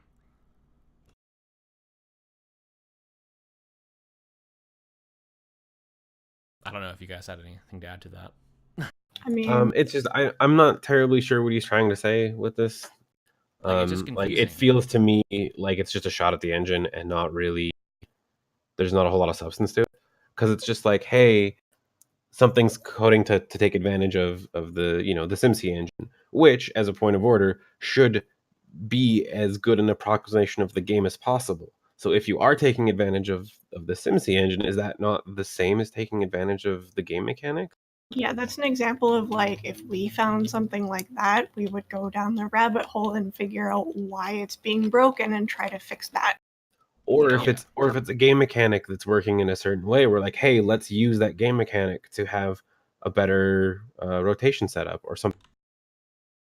Because it just seems like it's a non-starter is the and the problem that I one have. thing that you might think they could mean, like maybe they're trying to say that SimCraft reacts instantly to procs, which depending on the APL is not the case. Like you'll see in the Ret APL, when like there's a proc like Imperium Power or Divine Purpose, you'll see in the APL line there's a dot react. That dot react means there's a reaction time to that spell, and it's not just mashed instantly to abuse like a small window, as an example. Or like if the buff is active or blah, blah, blah. Like there's a whole bunch of different little conditionals that you can put in SimCity that don't mean like just use it as soon as it's up. It means, like, hey, check for the buff. Or like sometimes it's hard to read because there's a whole bunch of stuff. And I know the Ret APL is sometimes really bad for this. It's just it's sometimes hard to read. Yeah, and I want to mention earlier, we gave the disclaimer earlier that we are not associated with SimCraft or RaidBots. We don't speak for them anyways. We're just community members that use the tools, by the way. And I just wanted to restate that. So here's one where he's saying that none of the SimC maintainers write the class modules. Nav does, who doesn't even play WoW. And he mentions that there's 3 errors they found in SimC that were there for all Legion that were fixed. I don't know what those errors are. I couldn't find out, to be honest. But there's definitely some errors they did find that were fixed. I don't know if they were significant or not, or what impact they had. But as far as them not writing the class modules, I don't know if Melicus is still there or not. But the modules, they're definitely written by the maintainers of the spec. Nav does a lot of work on SimCraft. He does a lot of the base work on the engine itself. He does also contribute, as far as I can tell at least, to the class modules in some instances. But And like us showing a screenshot like this is more us trying to be like, is there a misconception here that they have that we can?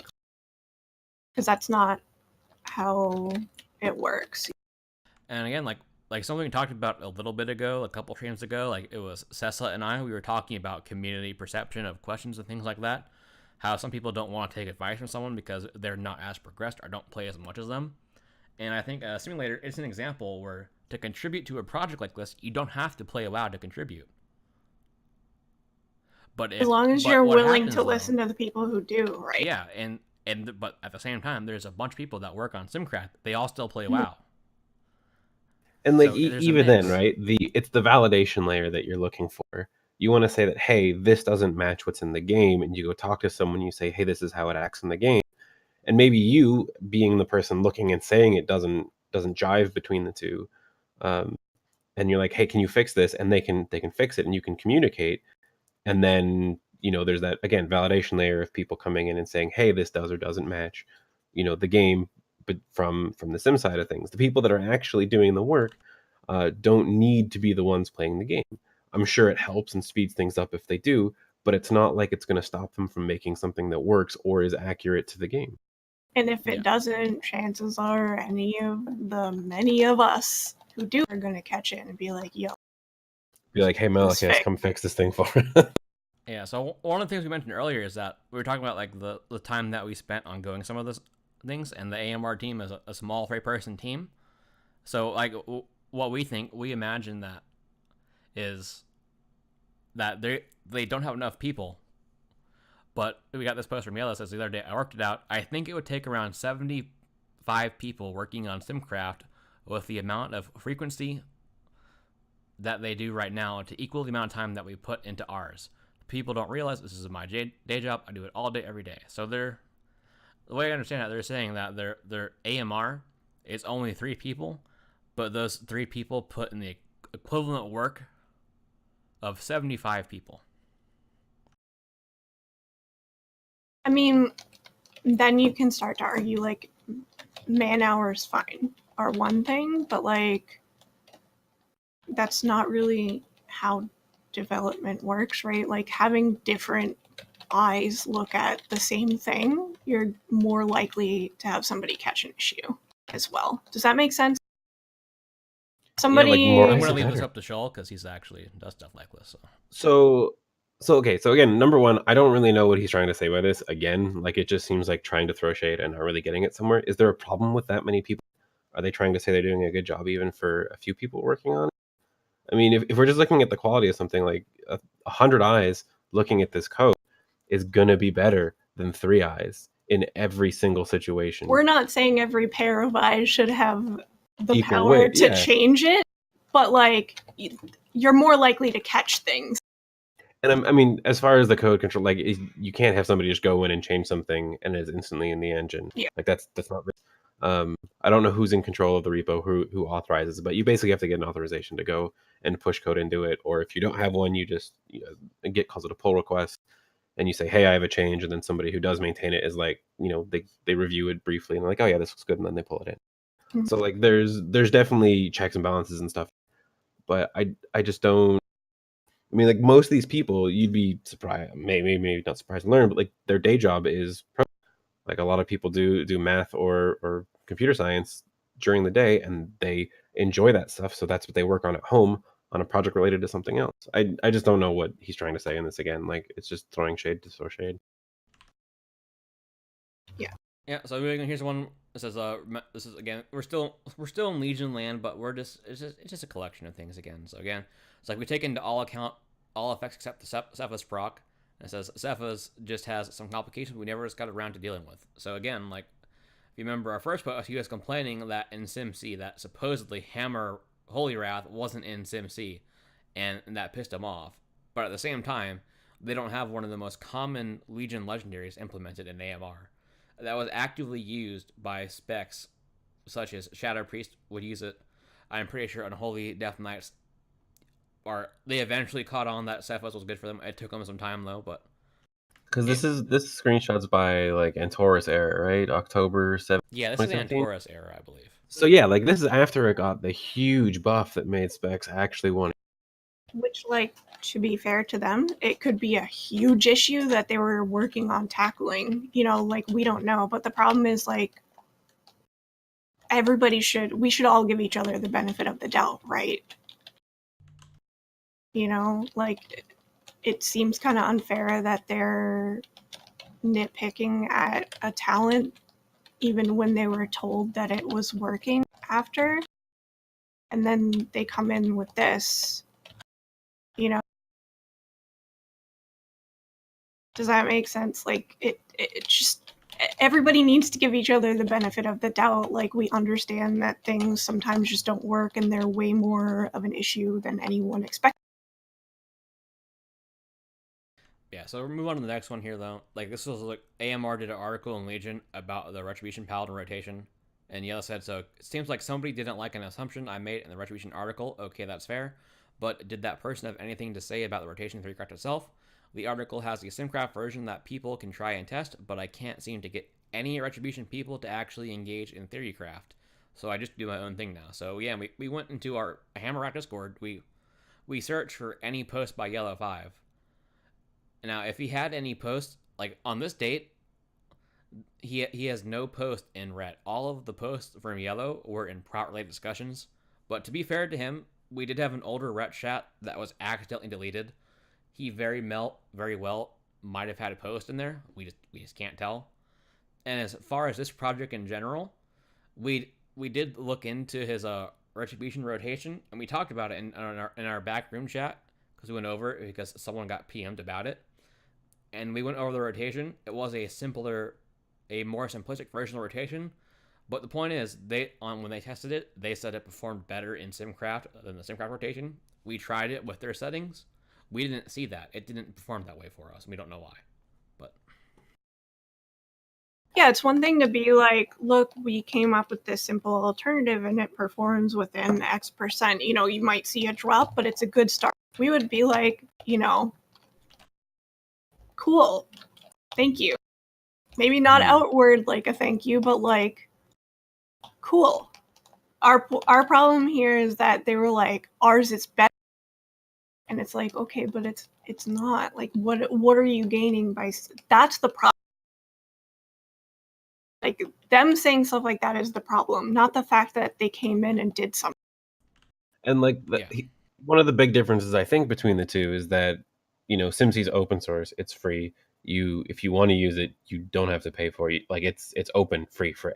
And so we have no incentive to hoard credit for something. We have no incentive to be like, look how amazing we are. It's just a tool that we use, and we want the best tool because we want to perform well in the game. And so it's not like we're not out to get anybody. I think, I don't know, I wanted to say this at one point, like, even me, like, working at Wowhead, if I could reasonably come to them and say, look, AMR is just better programmed for Ret, and here is why, doesn't make a difference to them or me. They just want me to do a good job and have accurate information. You know, like, they don't, it doesn't matter what tools I use. So like I also have nothing to gain or lose by AMR being good. I just, you know, I don't know. I don't get it. And again, I just want to jump in and be like, Raidbots is technically different. They do have, you know, Patreon, they have membership, but they're providing a different service that is not directly related. I mean, directly, like Raidbots is very closely tied to SimC because that's what they use, but they are not the same exact thing. I mean, they kind of, you get what I And we'll get a bit more into that as well. But we'll move on though, because here's one where Swall saying there's a lot more you can do in AMR that SimC is bare bones in comparison.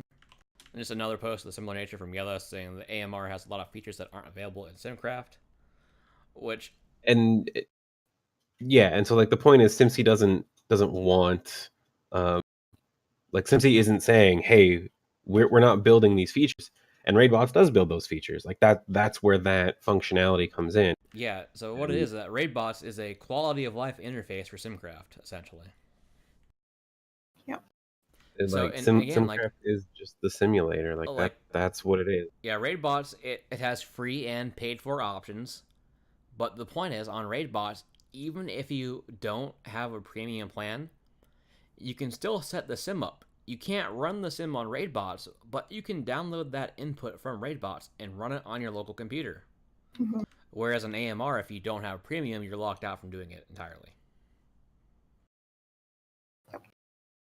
So even though Raidbots does have a monetization to it as well, like AMR does, you can still use it without every feature you can use without premium if you run it on your own computer. I mean, and that Raidbots, it'll still give you the input of how to do it. You don't have to make it yourself. It does it for you.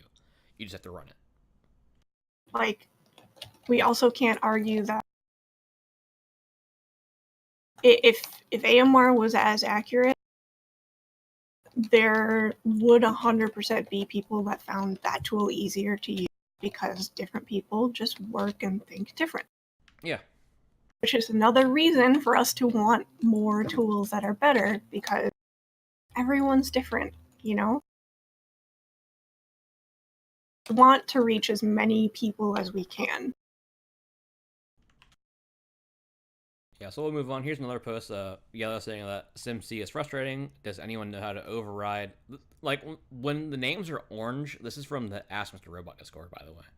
So, again, I'm not saying, though, I'm not saying you should go to Ask Mr. Robot and spam them, harass them, or do anything Please like that. don't. Don't do that. Honestly, I would say if we find out you're doing that, at least I would hope there would be repercussions in our Discord. Yeah, like, if you're someone, and, like, because of this stream, you're going and trying to troll or harass them, and we see that, we're just going to ban you.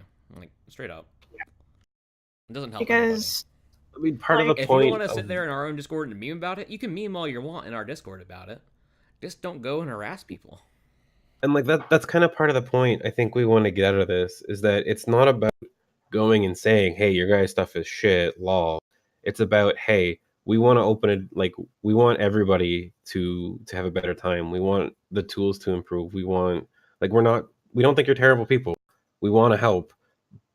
I mean, on one side we don't want to do the job for you with like all the bug testing and stuff, but we want to help, and we don't think this animosity where people are going and saying things about each other like, hey, this doesn't work, well it does, or hey, this is shit because I don't understand it. Like that's not the goal here. We want people to be good, and don't go throw shit at people. I mean, I think we've just gotten to the point where it's like, has anybody actually done something like this and reached out to them? Yeah, we'll keep moving on here though, because we got a lot of these. And so this one again, he's complaining that looks like they hard code it in the module and have no easy way to configure it. So right now, the way that Flask, Food, and Potion works right now, it is slightly different than how it worked at this date and time. But technically, in the module, did it have Food, Flask, and Potion that were coded to use by default? Yes, that is a true statement. Could you overwrite that without editing the module? Yes. In the action priority list, you would just change the action to use the food you wanted. You tell it to use food X, use potion Y. And that's been a feature of SimC for many expansions. Which, like, all he had to do was come in and ask somebody. But, like, I mean, I will take the second to say, like, it is hard to get into stuff like this. It's hard to know where to look. There's kind of a barrier with SimCraft, but, you know, it's there for AMR. Whenever you get a new tool, it's going to be hard to learn. And you know, and the one thing that frustrates me, like I mentioned, I know I myself and Reb, we're not programmers, we're not developers in any way. We're just community members. I know Shoal here, he does have his own programming experience and does that, but yeah, but I haven't touched SimC. yeah, I'm just saying, like, for your thought process. I'm just clarifying. I'm not saying you contribute, but what it is, I think what I would do, like what I do when I can't figure something out, does it have documentation? In this case, it does, because it's an open source project on GitHub. GitHub has a wiki. Now, me as a non-developer, I know that wiki's there and I can search it, and I kind of expect someone that develops and maintains, it would be, to me, a reasonable expectation to check the documentation, or to RTFM, as they say. Yeah, I mean, just, there has to be a willpower there, right? Like, I joke around, like, I'm literally an art school dropout, and I figured these things out because I'm just stubborn and I have a will to learn. So stuff like that, ask. I can accept that he has a point where it's, like, hard, it can be hard to figure out if this is the first time you put your hands on this project, but you can figure it out if you want to. It is a little obtuse at the beginning, especially when you're looking at, I know this was more of a problem before raid bots, and so back in Legion, when you had like, hey, bonus ID equals some incomprehensible number, and if you wanted to mess with your traits on your weapon and how many you had, it was a nightmare to try and mess with. Yeah. But that, I mean, you can figure it out, and it might take more or less effort depending on how good you are with that stuff. But at the end of the day, you can ask somebody, right? If there's a will, there's a way with this stuff, right? Yeah, so moving on with some more, like, here's another one saying that he's mentioning that each rotation author works on their module, and he was saying he's been trying to get the right people to overhaul their rotation, but they don't seem interested. And again, like we mentioned, that one article from earlier, which would have been about 2 months prior to this, we checked his work there, and we determined that what we had was fine. And, like, I'm not sure who he approached either, but of all the people that we've talked to, we don't know anybody who remembers talking to anyone about the rotation. Like, it's just something that we don't know what he's talking about, again, and, like, in that respect. And also, that's why we have guides. We have guides to offer people simpler options. We have guides to offer people an easier way to get into stuff. But, like, if you're making a simulator, you're going to try to optimize, right? And theirs, like we said, wasn't better than what. Why fix what ain't broken, right? Yeah, so here's one Again, like, we're focusing on the post by the people from AMR. We're not focusing on anyone else who's included in the screenshots. They're just there for some context about the conversation. So this is where Yellow's saying that there isn't really theorycraft communities anymore. These discords are started by and run by a specific person or a group of 2 to 3 people, and their primary agenda is to push their own guides, popularity, etc. It's not really about a community. It's a trolling/censorship minigame. If you ignore AMR, you can find plenty of instances of other people getting shit on it just as hard for simply trying to be logical or bringing another viewpoint to the table. So we are just doing our own thing and making our own data-backed theorycraft now. So earlier when I was mentioning things that like we don't benefit monetarily from being a part. So like number one, yeah, it's a community. It's people that just kind of work together and hang out together and chat a lot together. And I'm pretty sure that's what a community is. And like it's they seem to have this idea that we're some big monolithic like big people keeping them down, and that's just not the case. And Like the best example I have for that is me. I joined the Discord shortly after Legion started. I don't think I ever joined the old IRC chat. I browsed MMO Champ. I didn't post an MMO Champ hardly ever. I wasn't part of like any cliques. I joined the Discord shortly after Legion started to look at stuff and go over for Ret.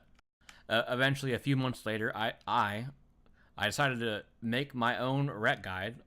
I showed people my Ret guide, and it was accepted. I wasn't shit on because I was an outsider, and now I went from like Templar to Guide Writer and to Theory Crafter and mod. I'm a mod now, and I was someone who was new to the community, and I was accepted. I brought my part to the table.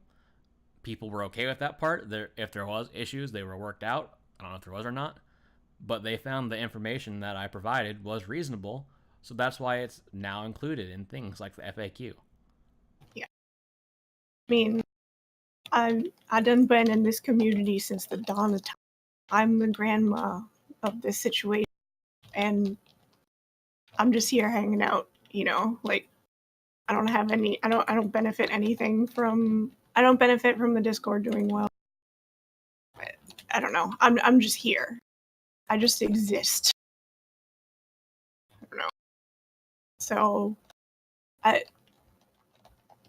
Skeletor is a good example of like you can come in and want to contribute and you'll be welcomed in. I mean, maybe it wasn't always like that, but that's how we do now.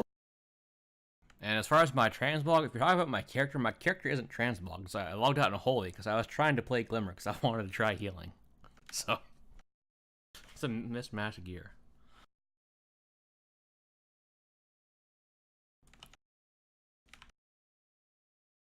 Alright, so here's one where again he's still talking about how he wrote a better Ret APL and messaged several of them about it.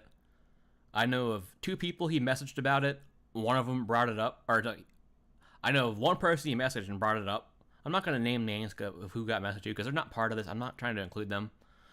But we asked the people that we reasonably thought might have had a message from him. Only one did. The other people that you would expect him to message probably had no messages from him, no contact history.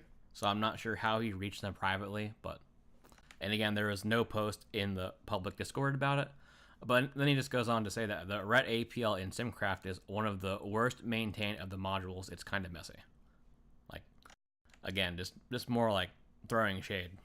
I mean, you can say it's messy, yeah, but as far as the modules go, I don't think Ret's that messy. Even again, looking at the timestamp on this was during Antaurus when I don't think we even had that. The worst was like checking if Crusade's coming up soon, so you don't waste holy power when it's available. Yeah, there was a couple messy parts in the APL, and all the messy parts. It was mainly there because there was a legendary chest called Scarlet Crusader's Expurgation that was very special, which had its own little monstrosity.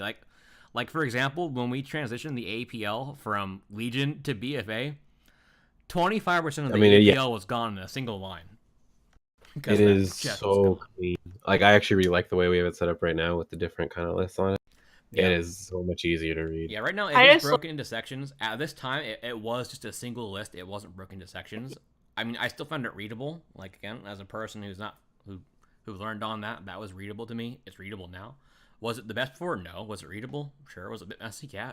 Is it worst maintained module? Like, what is that?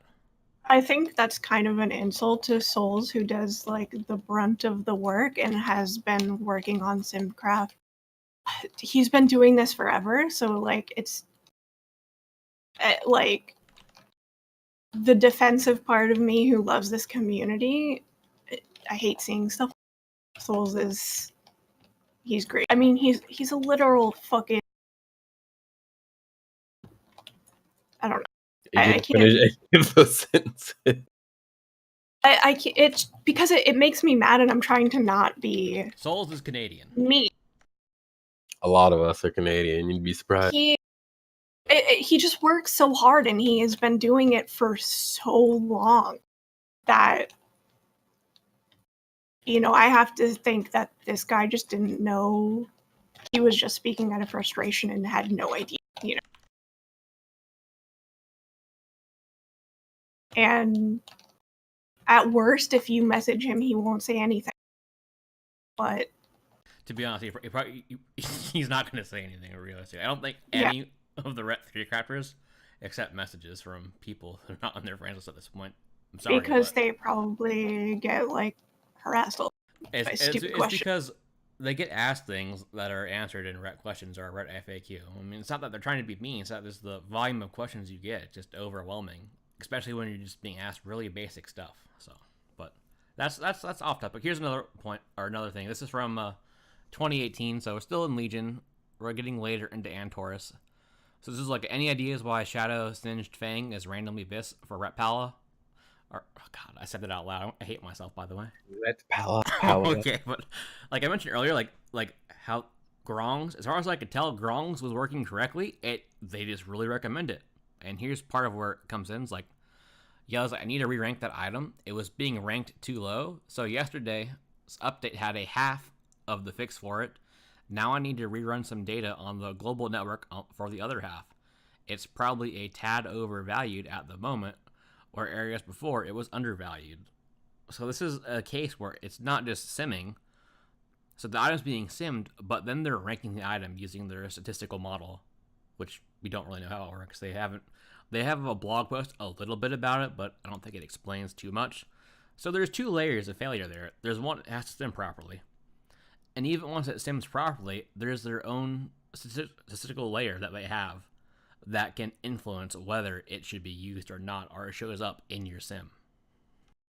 Which we have no. That's where the wall is. Like we can't check that. Yeah, that's not in the wiki. There's And no this not to say that like things don't get under or overvalued in Simcraft. That shit happens. Human error is always gonna happen. Well, I don't remember a bug with this item in game in regards to chat, but for Ret, it was never an amazing trinket. Even early on, it wasn't amazing, so I don't know what it could have been. But like stuff like this happens for Ret. You know, it happens for any. Maybe not with this trinket, but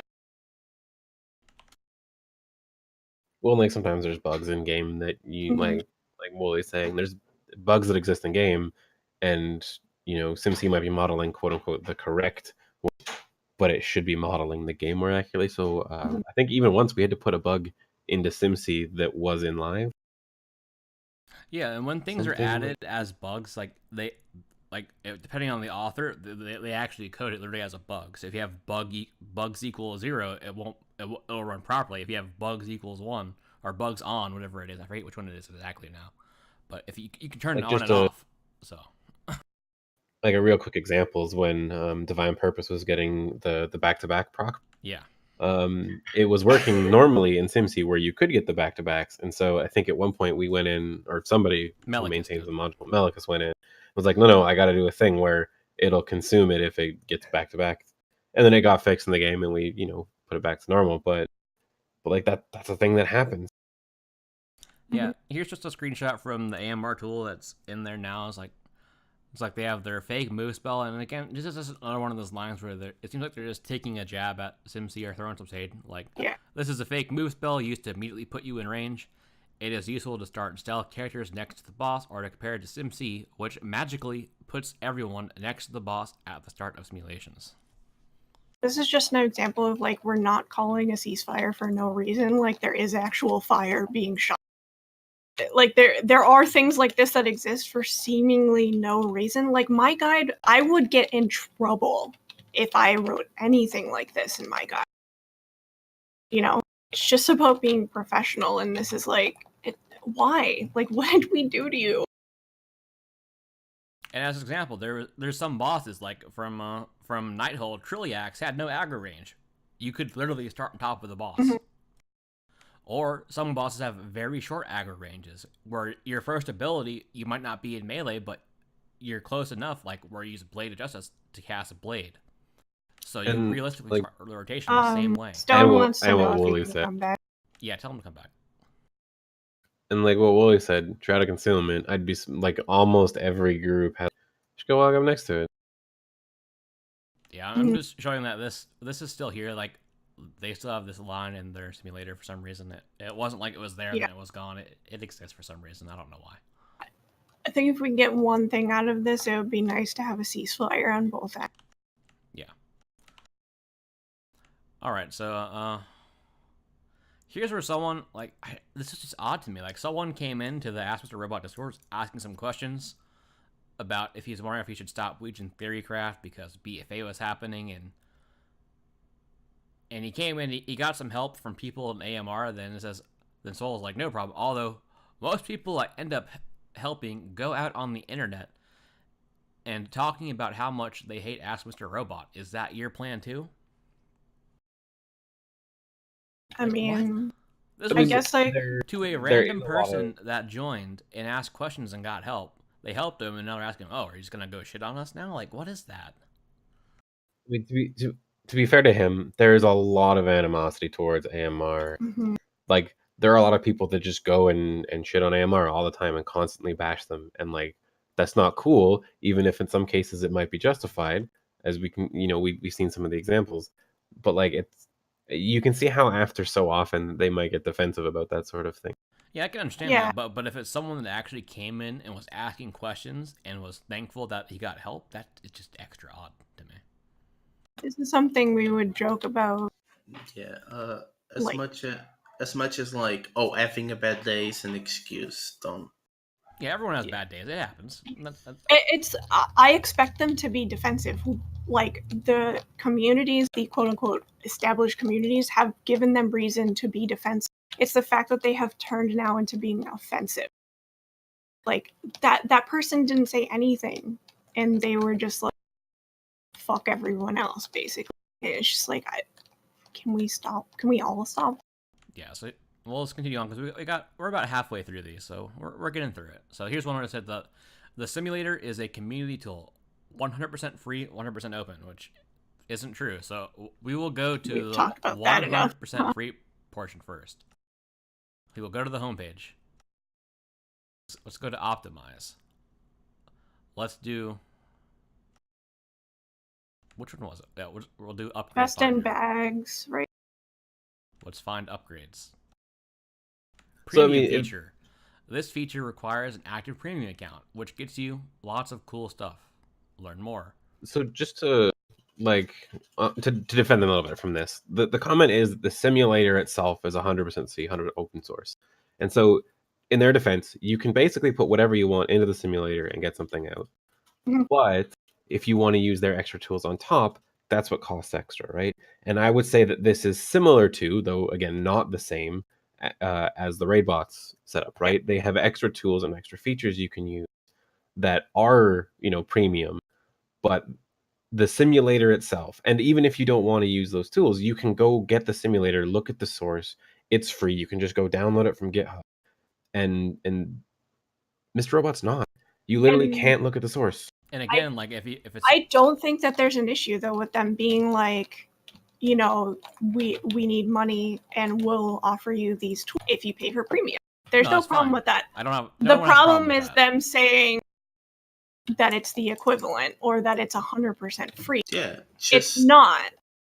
Just as we have no problem with Raidbots providing a front end to Simulation Craft and demanding some money for extra fishes Yeah, like more because you can more get around iterations. that. You can get Yeah. around that by using by just downloading SimCraft, right? We are not asking AMR to be fully open source, free, whatever. What we would like is for stuff to be transparent, so we know what's going on.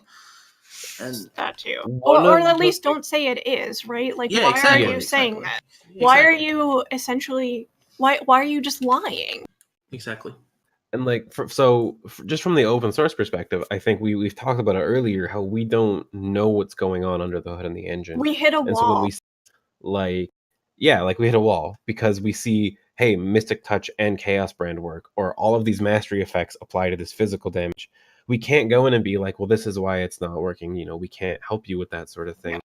And this is opinion. This is me. I don't think AMR will be a prominent or leading tool unless it is open source. But I also understand that if they're trying to make money off of this, and this is their product, their baby, their tool, then that's probably what they need to do, is not make it open so anybody can come and take stuff from it, right?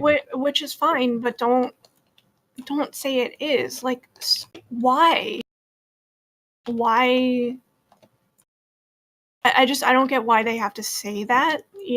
Like, everybody, they have 3 full-time employees at least that we know of, right? They said it themselves. Those people need to get paid. They need to eat and pay rent. And they should. Can you imagine trying to pay, in his own words, 75 people that work on Sim? Like that's excessive, and that's not a fault of theirs, because they probably wouldn't be able to make, ends meet trying to pay 75 people for the tool. I mean, I'm just saying, like, I don't want them to come out of this thinking that we think that it should be. I absolutely don't think that monetizing in this situation usually is going to make you a better, because you're just going to be able to hire people, right?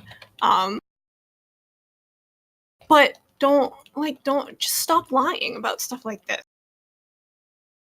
All right, we'll move on. So here's another one. Like, we also do yellow from saying we also do tanks and healers, so that 1/3 of the WoW community isn't left scratching their heads. So I mean, there's a lot to unpack here, I think, and I think the short version is, if you talk to any healer, they're gonna tell you can't sim heals. Yep. Like literally any healer. And in personal opinion, again, getting into the opinion stuff, is that I think eventually maybe you could build a tool that can sim healers, but I don't think we're anywhere near that yet. And I don't think anyone's put enough work into make something that's even remotely good. And I don't think they shouldn't try, right? But right, and that's what I mean, right? Like it's sure, it's a laudable goal, but I think what they have now is good enough that they don't want to put that extra. Like, are they going to get it? And similar for tanks, I think tanks have had some efforts towards it that have been effective and useful. Like I did tanking back when I think Thek, was that his name? yeah, Was really big in the tank community. He did a whole bunch of MATLAB stuff, which I know isn't really quite the same as simming stuff, but it's close. And there were some great results from there. But at the same time, I think the prevailing tank community opinion is that you don't really get effective, good results from that sort of stuff, especially not in SimC. And so saying that hey, we do these things, and the community is like, yeah, but that's not even helpful. yeah, like, and we the bigger point here that I want to say is that they don't have sims. That's true. What do they have? They have community resources such as guides and WoW Analyzer. On top of that, healers, I know they have spreadsheets, or they have tools that we just talked about in a whole, like Questionably Epic, that will still help you or guide you on how you should be choosing and gearing your character to make those decisions. They're giving you the knowledge of what you should do still to be able to accurately make those decisions. They're not left scratching their heads. It might be a little bit more effort than a DPS character, but the tools are out there for people to use to help them make those decisions. They're not left by the roadside. Yeah, and this just goes back to, like, sims are only a tool of the many tools you should have in your kit.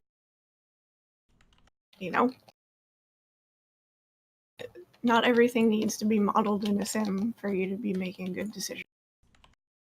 And like sometimes you just need a rough guide of it, and it doesn't have to be Mhm. like sim level act. And so if you just have something that's like, hey, you got a rough idea about like you're just taking more damage in this build through like a sim, but it's it's rough. You're not like, hey, you're taking half the damage with this and the other. Well, that's probably significant. That's probably worth looking into and Good doing for some more math on. outliers. Yeah. Yeah, so here now we're in Legion land, or not, we're in BFA land now. This is a post that I made in their Discord back in October. Oh, the reason why I chose to post in their Discord, there was a bunch of people who aren't with AMR but use AMR. They were talking about how no one can ever tell them a valid reason why they don't recommend AMR. So I of course had to give them my few cents on the subject. So I let them know. So here's a few things that were bugged with AMR at the time. Like, one, not bugged, but maybe some nitpicks. Like, first one's a nitpick. It's like, the wiki still states that Shield of Vengeance must be fully consumed in order to do damage. I said it's not really important in terms because the sim will always have it explode, but it could confuse people who read the wiki, because that got changed to now that when you use Shield of Vengeance, even if you don't fully consume it, it'll do as much damage as it can. Number two, it says does not mention versatility scaling with Shield of Vengeance.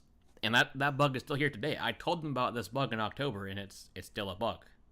They didn't fix that, so that's one thing. And a three was I mentioned that Consecration does not seem to benefit from haste in AMR, but it does in game. They did update that bug at some point. They made it scale with haste before it was not. And I said it's hard to tell from the wiki, but it does not look like Judgment is using spell power and instead is using attack power, which is a very important point for Ret. Because some specs, they have a 100% conversion from attack power to spell power, but Ret does not. So they did fix that bug. They changed Judgment to spell power. The Bygone B Almanac was not implemented at the time. I think they have it in now, but it wasn't implemented at the time. And to be fair, that one took a little bit of time to implement in SimC. We had to get some data on it first, and we got that implemented. Then they quickly nerfed the trinket because it was too good, and everyone was very sad. Alright, but so items that deal direct damage, such as Briny Barnacle, are being affected by Crusade, which does not happen in game. Everything is heavily whitelisted, which makes me question the whitelist for other spells. So again, they were missing the whitelist on Crusade for Crusade damage. And they fixed that, but as it turns out, they didn't realize their Inquisition whitelist was also messed up. And that still today, that their whitelist they're not right. I mentioned them that Divine Purpose was chain proccing in AMR, which doesn't happen in game, so they changed that. And again, I made some comments about the APL, which again, they usually meet those with, well, anyone can change the APL, so I'm not going to read that.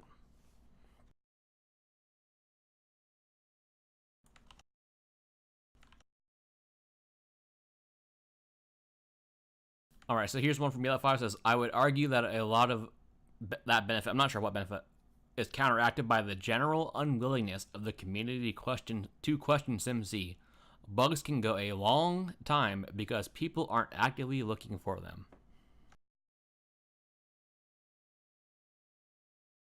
This one just straight up hurts. It's like, for some reason, they assume that because SimCraft has just been in and around... Oh. Hold on. What happened? Uh-oh. Uh-oh. Did I mess you up? No, you messed me up, and then Wally said Skelly in chat, like, oh god, did something break? But no, I'm trying to go, we're almost there, so. Yeah.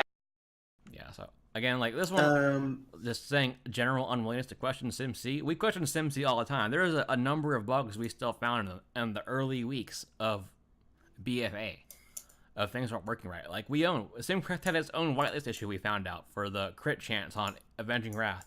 That somehow got missed, and we got it in. We got it in fairly early. It was like the first or second week of the expansion. And even recently we found bugs. We found like Divine Purpose was doing weird things. Like when Light's Decree and Imperium Power came out, we found weird things for that. We look for things all the time. We find bugs.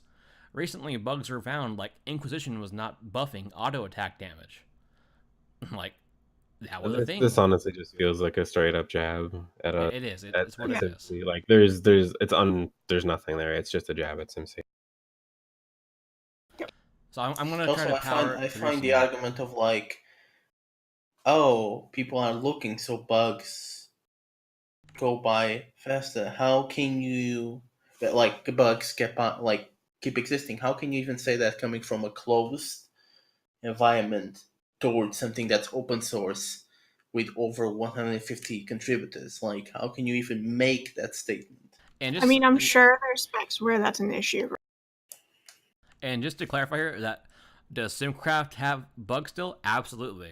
Does Ask Mr. Robot also have bugs? Absolutely. Did I demonstrate a quite a large number of bugs today at AMR? Yes. It's accepted that there's going to be issues with both platforms, but both platforms should be aiming to be as accurate as possible, and there's just a lot of easily catchable things here that we see that are not there in AMR. But we're going to keep moving on because we want to finish these here. So here's one. This is from their forums. So this one says, we don't even use stat weights anymore. What we do goes way beyond the old school way of picking gear with stat weights generated by SimC. Same. Yeah, same. We haven't told people to pick a gear from stat weights since at the very least starting in Legion. I wasn't around in WAD to pay attention to IRC, so I don't know what they said, but I mean, back in the day, there was a lot of here's our stat weights, use these, right? But definitely since the beginning of the Legion, and we had a whole stream about stat weights and why we used to use them. We're not going to rehash that. Just nowhere in any of our guides that we have in our FAQ, nowhere in the FAQ, nowhere in questions when someone asks, do we tell people, oh yeah, go get your stat weights and pick your gear. We literally say that stat weights are useless and to ignore them. They're just honestly a fun thing to look at. That's honestly all they are at this point. It's true. It's just information, and if you like to look at information and be like, oh, cool. But that's it. Yeah, this was just another one of those where they're saying that our simulator does everything that SimC does and more. And again, we talked about that. We're not going to rehash that. We just talked about it a few posts ago.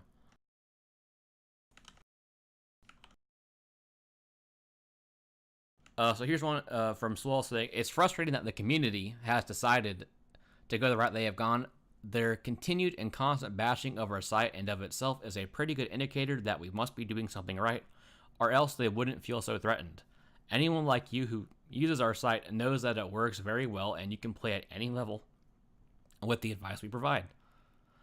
We're sort of victims of our own success. They can't include us in the community, or else that would be an implicit endorsement which would reduce their own influence.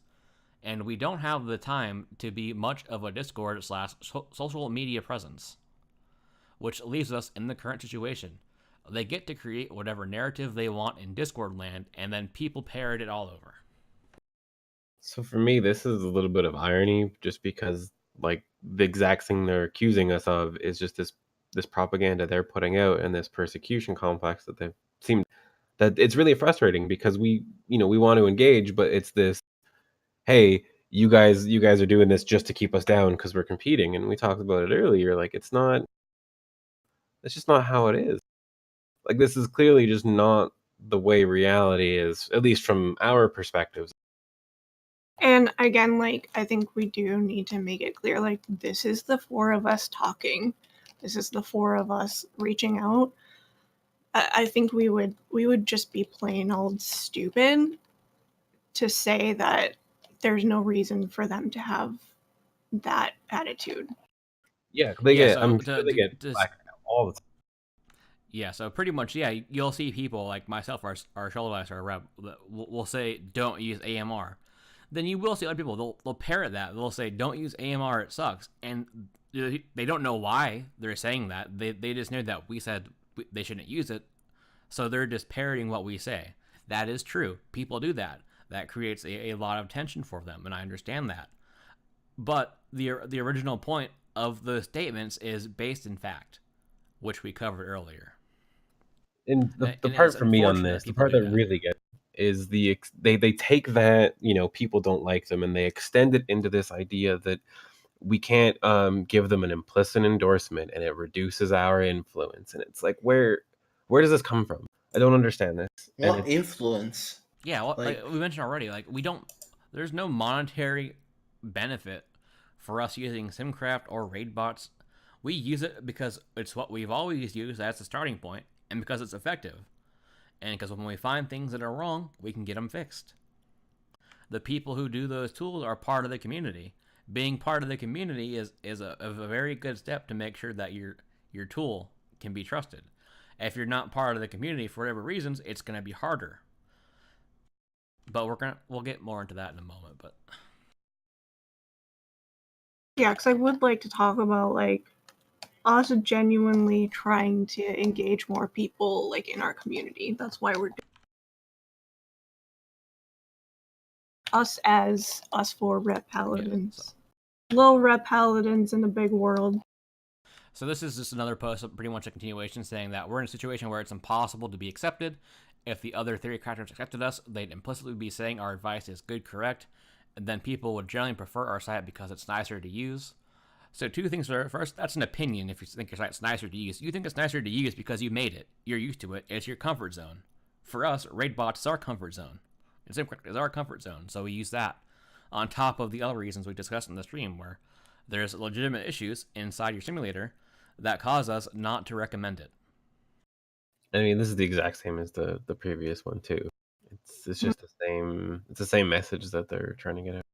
And like I think it's important for everybody to acknowledge that more tools are better. Like I said to you guys constantly, not everybody learns how I teach. Not everybody is going to be able to use raid bots as easily as I can. Not everybody, there are people who would benefit from AMR being good, and that's what we want. Yeah, and this is just like this is from Yellow, but it's the same deal, saying that to their knowledge that their simulator is far more customizable than anything else out there, and that's just more of the same that we've already seen.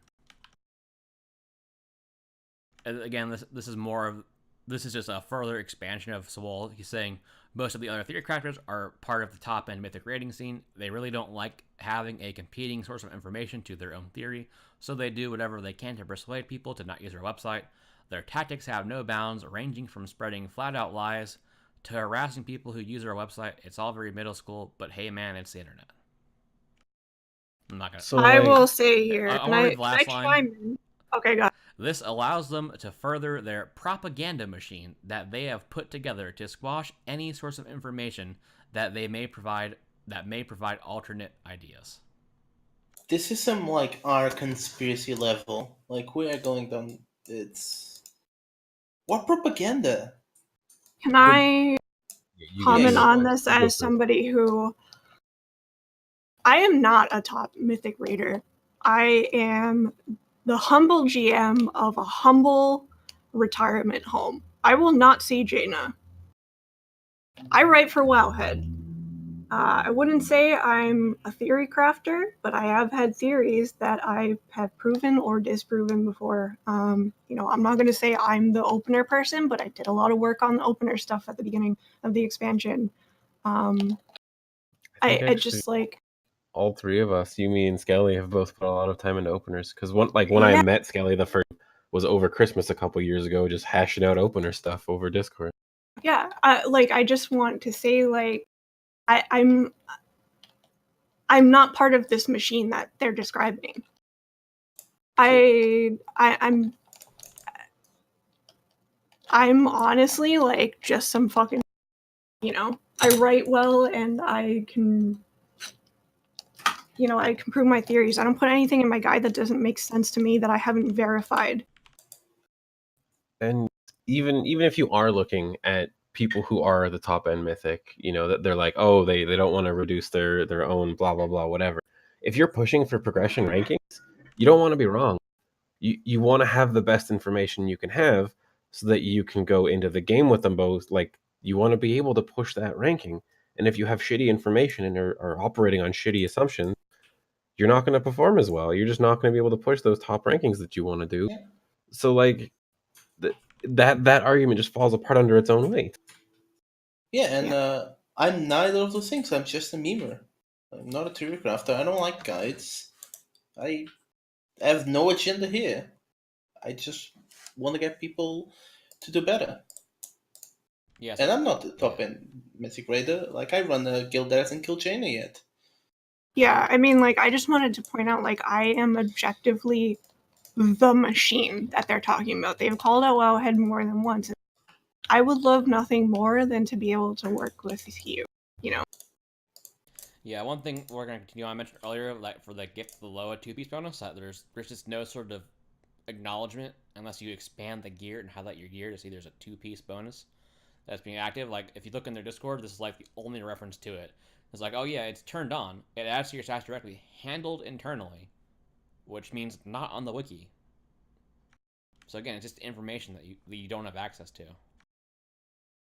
I have a thread here from their forums, but it's been deleted. Someone was asking if there was any alternatives to Ask Mr. Robot. And I don't remember who posted it, but I don't have a screenshot or anything, but they said, to the best of my knowledge, there isn't another gear optimizer out there that does what AMR does. Now, I'm not going to like complain to them about not telling them about quote-unquote competitors on their own forum, but it's just something. So we're going to skip past that and not comment on it. I'm just saying. I guess, like, I don't know. They have just said, like, I wrote it down earlier. They said that they want people to be consuming as much information, right? And that this is a supplement, but they shut down anybody who's willing to supplement. And it wasn't a troll post. It wasn't someone trolling them. It was someone who was new to the game or kind of the game just asking, like, "Hey, I see AMR. This is cool, but is there also anything else I could look at?" I didn't see it as a troll post. But here's another one. It's like the Treacherous Covenant. We've considered just tanking the ranking on that trait because it's such a pain in the ass. It's just not fun. Our lives would be easier if Treacherous Covenant looked bad on Simcraft, but that doesn't mean we should do that. We tell people the downside of using things like that. That's honestly like a difference of opinion, I guess. Yeah, but everyone will have different opinions. For me, like I don't see why it's a pain in the ass or why it's not fun. I think you can find situations where it hurts you, but overall, I think it's fine to use. I think like in 90-something% of cases, it's fine. You could find those edge cases where it might hurt you more, like on an intensive fight, like maybe a Mechatork or a Jaina, where there's just a ton of damage. But an attitude like this, honestly, is just like diminishing the capacity of people to learn. I think, like,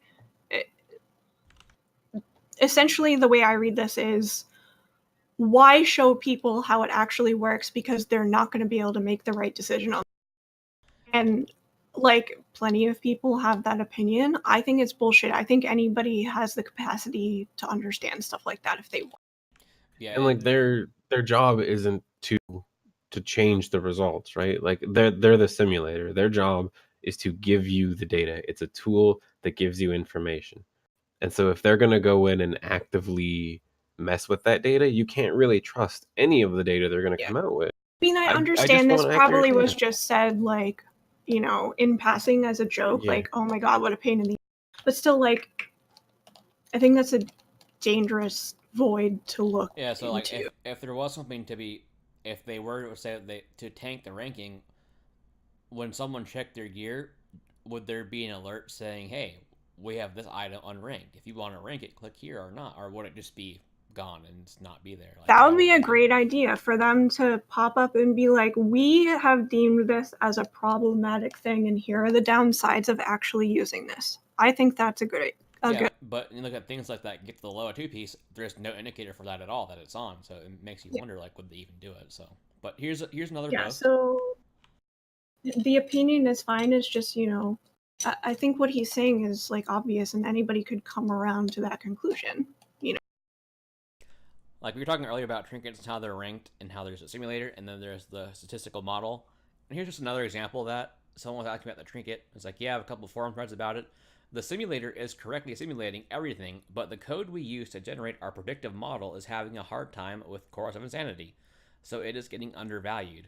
We have a revision on dev that's doing a better job. We can push it live soon.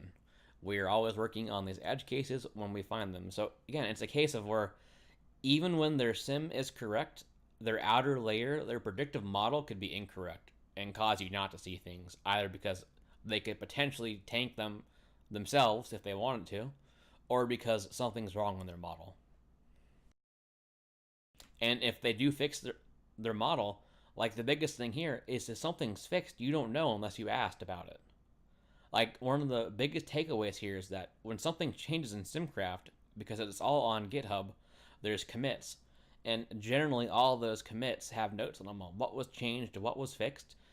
They're not all at the same level of detail, but they all have some appreciable level of detail. And on AMR side, there's no change log for AMR.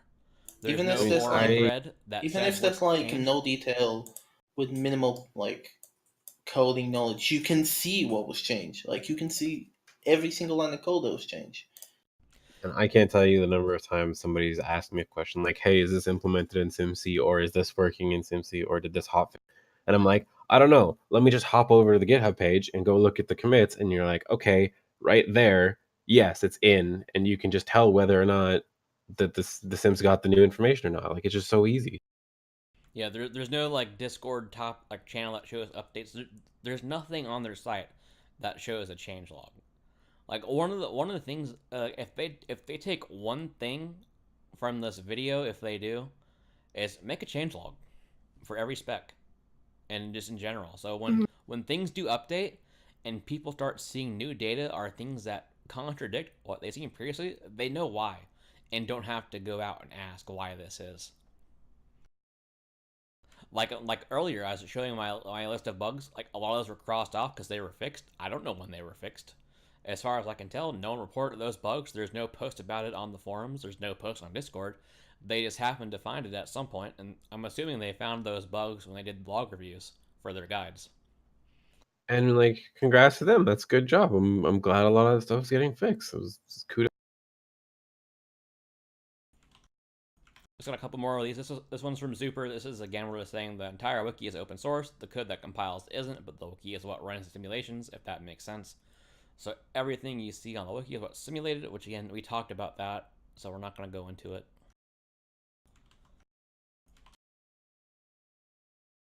I mean, yeah, it's a weird way of phrasing it. Yeah, here's just more talking just about like we've been improving the optimizer code lately to follow the simulations a bit more closely. So again, it's like there's two layers there. They have to make sure the sim's right, and then they have to make sure their predictive / statistic / optimizer model is correct. So it's just multiple layers there.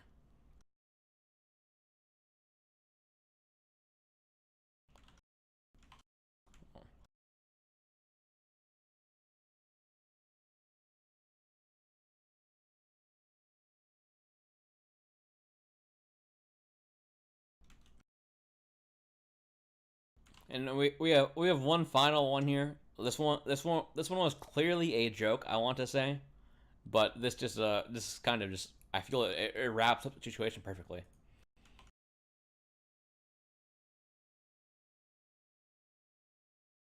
So this is where do you want bug reports? Forums, or just keep that to yourself, and then I don't have to fix it. It's exceptionally likely that this was tongue in cheek on a slow day or It is on a rough day. Yeah. But on the counterpoint, it's just the kind of thing that, you know, it gives ammo for people like us to come around and be like, look what they're saying. And Unfortunately, we do live in a world where everyone is watching, and everybody, like anything you could say, could pop up anywhere. And like, it's hard to tell. Maybe that was not just a joke. Maybe it was, hey, I don't feel like fixing whatever bug you're coming up with. I don't want to deal with it. And it's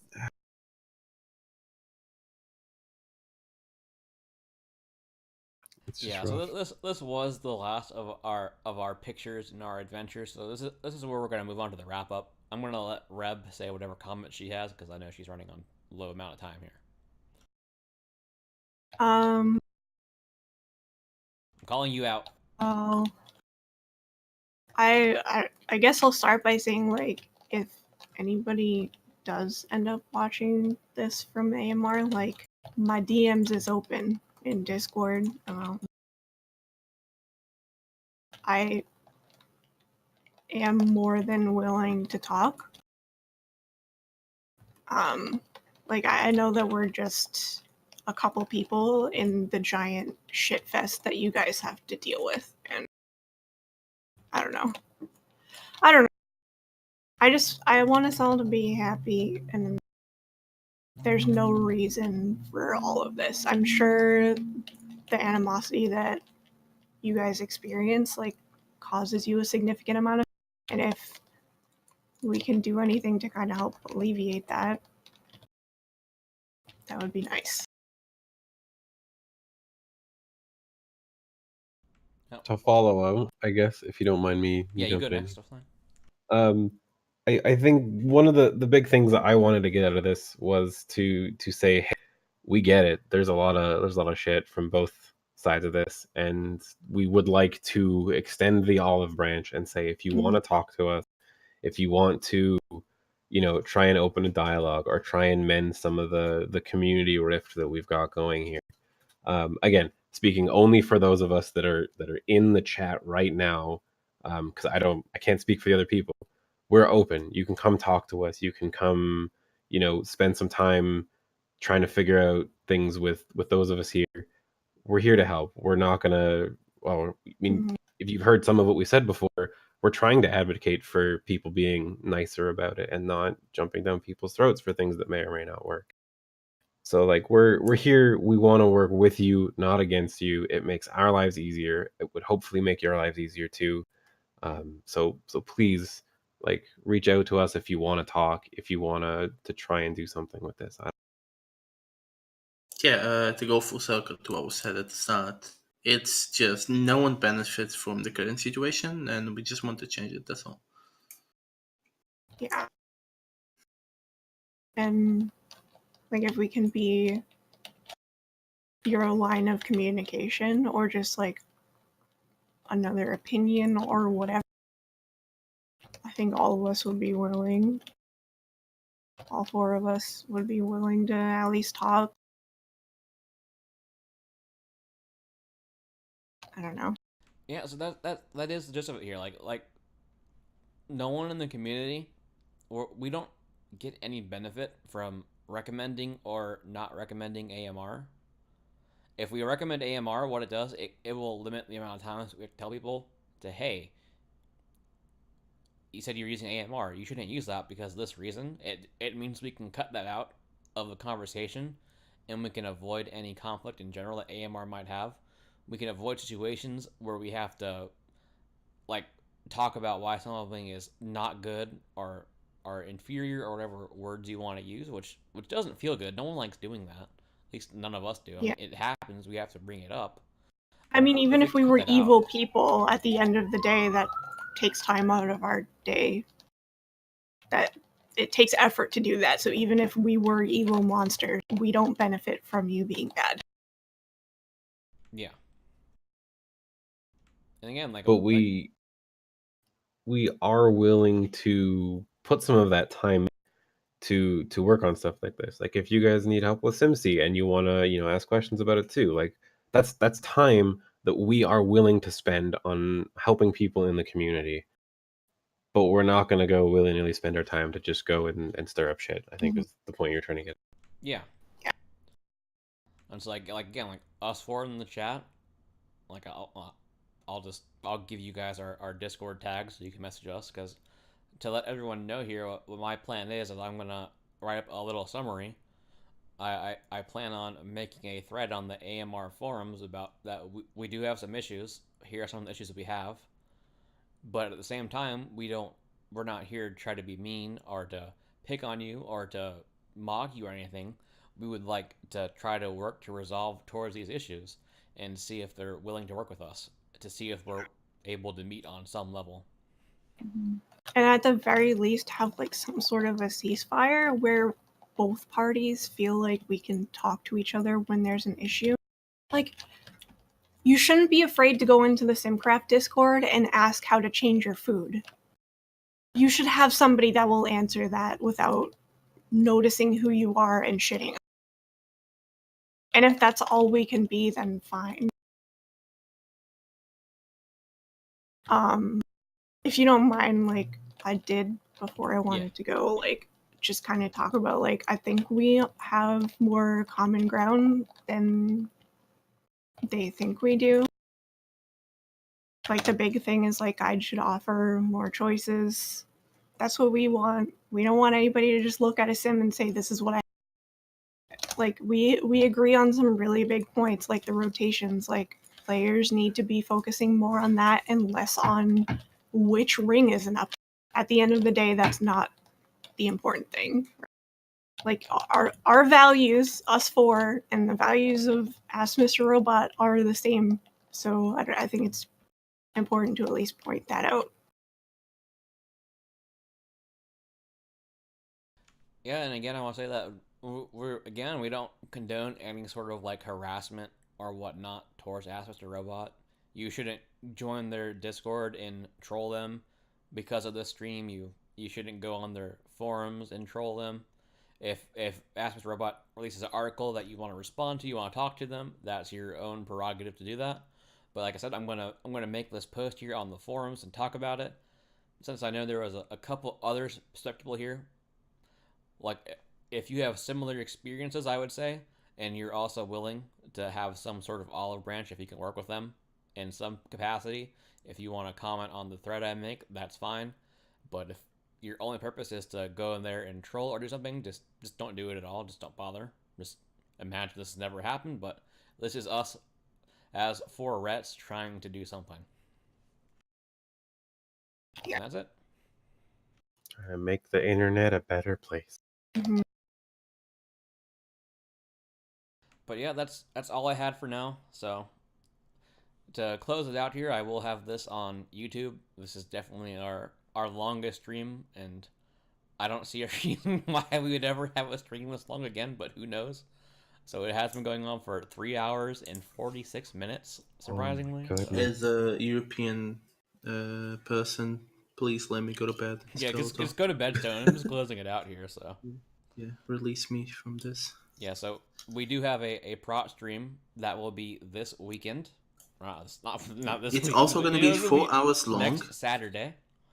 The goal of that we're prop probably stream just is to... time. Oh, what was that?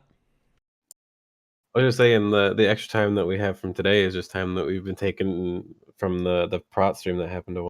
Yeah, I was gonna say, like, our next prop stream, hopefully it'll last longer than 30 minutes. We're going to have another guest on the stream. We're going to have Trekkie on the stream. We're going to have a little bit of a Q&A and whatnot with him. So if props interesting to you, or Trekkie interesting, or you want to know more about that, definitely catch the next prop stream next week. But I'll have this uploaded to YouTube at some point, and we'll go from there. But thank you all for coming here and wasting 3 hours and 47 minutes with us. Have a good day. Jesus Christ.